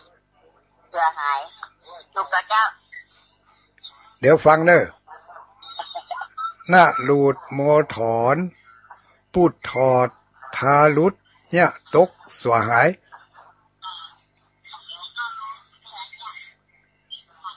ก็จำไปเนอะสาธุสาธุโมถอนปุดถอดทารุดเจริญพรมาจากการเจ้าลูกทางใดมาจ้าอยู่ตรงเป็ดสารพีให้ได้เจ้าเมตลาน้องแฝกสารพีน้องแฝกสารพีขึ้นมาบอกก็เพื่อนก็แถกกันทุกป้องเขียนทุกป้องโทษแล้ววันนี้ฟังสถานีไหนนี่ฟังสถานีอย่ารถสีนั่นค่ะรถสีพดถึง4 ทุ่มกะพอกี่กดโทรศัพท์ต้องไปเลขคนแล้วเจ้าอยู่โปรแกรมตัวเดียวโชคดีขนาดนักเนาะเจ้าได้กระถาดีละจดไว้ให้น่ะนั่นกะเป่าหูดท่านสักกะแป้งแม่มคนน่ะให้แซ่บอ่ะนี่สารปีเนาะสาธุสาธุวัดม่อนจอมพอจอมพอครั้งแรกนะเนาะเขาจะเดี๋ยวนี้เนาะครั้งแรกกะจอมพอเวียงปลาเป้าจอมพอเวียงปลาเป้าอีกแล้วเคยไปแอวก็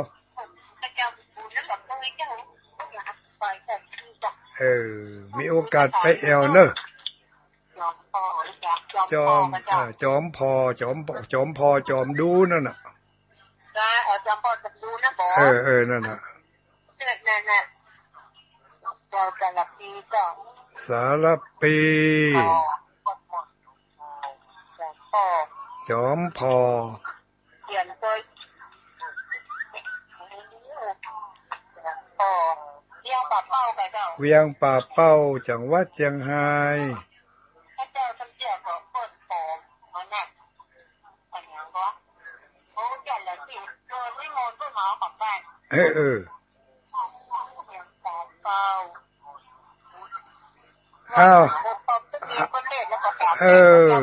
วัดม่อนจอมพอจะหมดเวลาแล้วอนุโมทนาเนอสาธุคาถาดีอยู่ลูกอนุโมทนา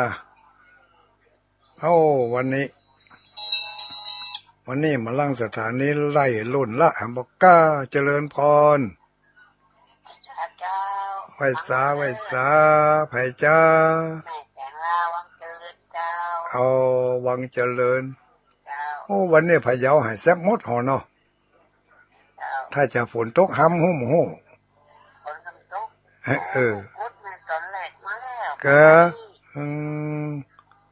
เกือบบัตันเนาะยังตันอยู่นี่เนาะคนหลายด้อยนี่มันได้ลูกถ้าท่อเถอะถ้าท่อก็มันได้กระถา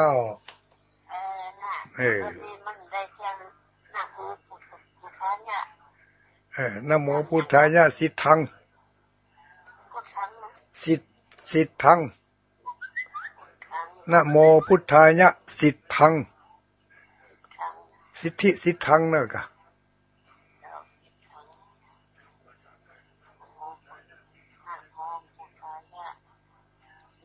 สิทธัง อนุโมทนาเนอะแล้วสถานีเพิ่นจะเดี๋ยวเพิ่นจะหนีละทั้งหมดนี้พร้อมกันนี้ก็ขออนุโมทนากับศรัทธาญาติโยมทั้งหลายทุกผู้ทุกคนเนอะที่ได้ติดตามฟังรายการจนกระทั่งมาถึงเวลานี้สถานีเพิ่งก็จะปิดละแล้วเจริญพรรายการสุดท้ายเอาคนสุดท้ายเจริญพร1174สาธุติดเหตุกรรมแม่อย่างนี้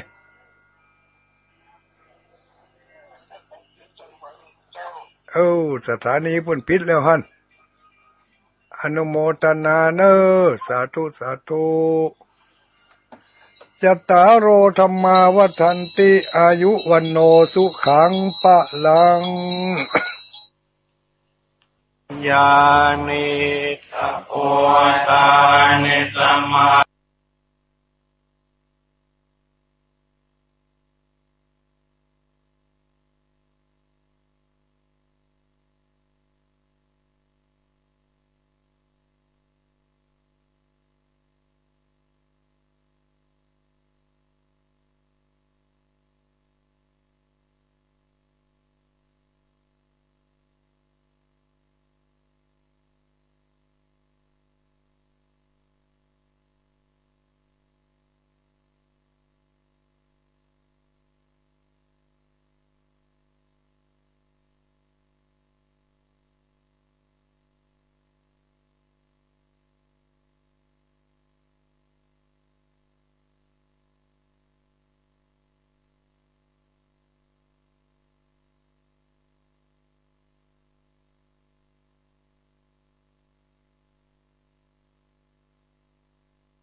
เชิญฟังรายการบรรยายธรรมะ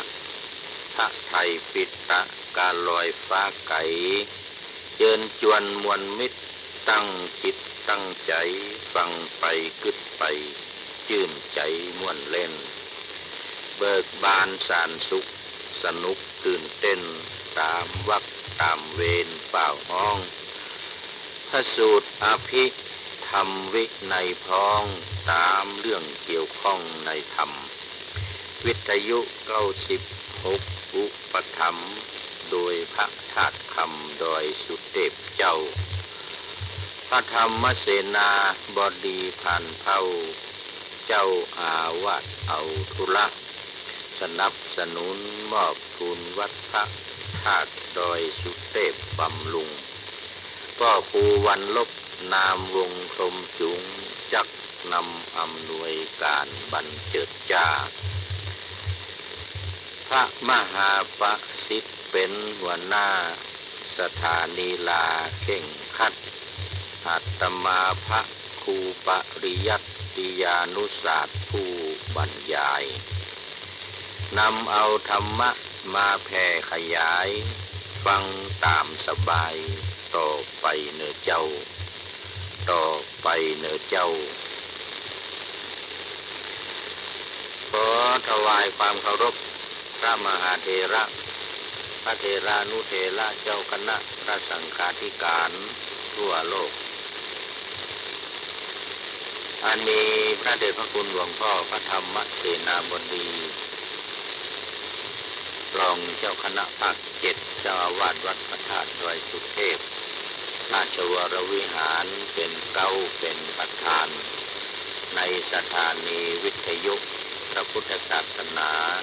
แห่งชาติและ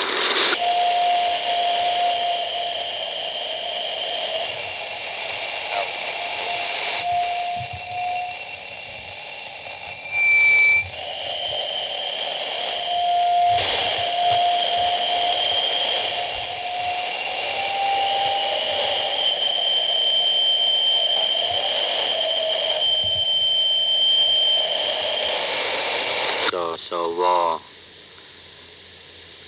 ระบบ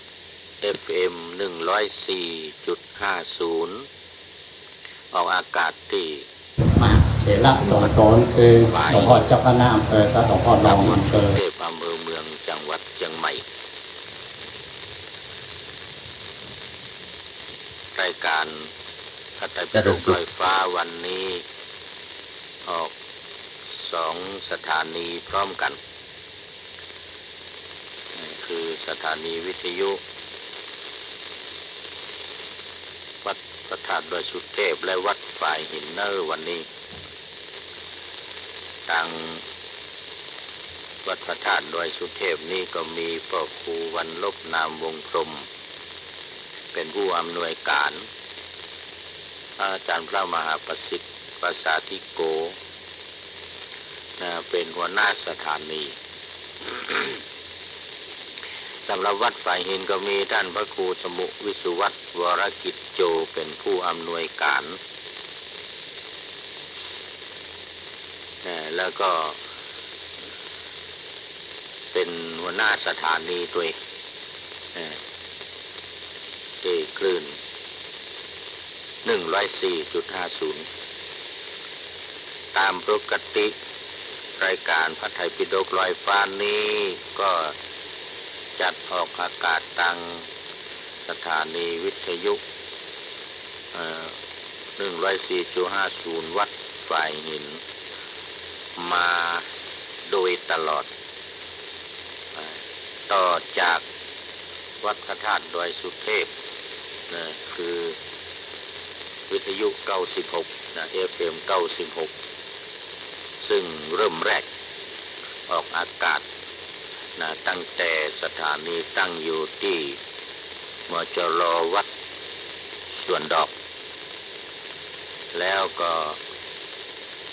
ย้ายไปที่วัดอินทขินอำเภอเมืองแล้ว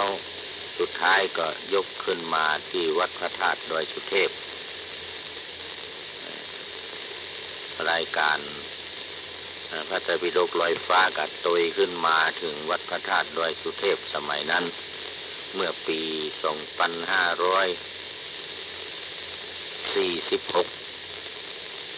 ถึง 48 ถึงปลายปี 2548 ในช่วง 2-3 ปีนั่นก็ออกอากาศที่วัดสวนดอกวัดอินทกินแล้วก็ขึ้นมาออกอากาศที่วัดพระธาตุดอยสุเทพแล้ววัดฝ่ายหินก็ตั้งสถานีวิทยุขึ้นมาแถมคลื่นหนึ่งคือ 104.50 ที่กำลังออกอยู่ขณะนี้ในรายการพระไตรปิฎกลอยฟ้านี้ก็ย้ายไปออก104ตั้งแต่ปี 2548 ปลายปี 2548 เป็นต้นมา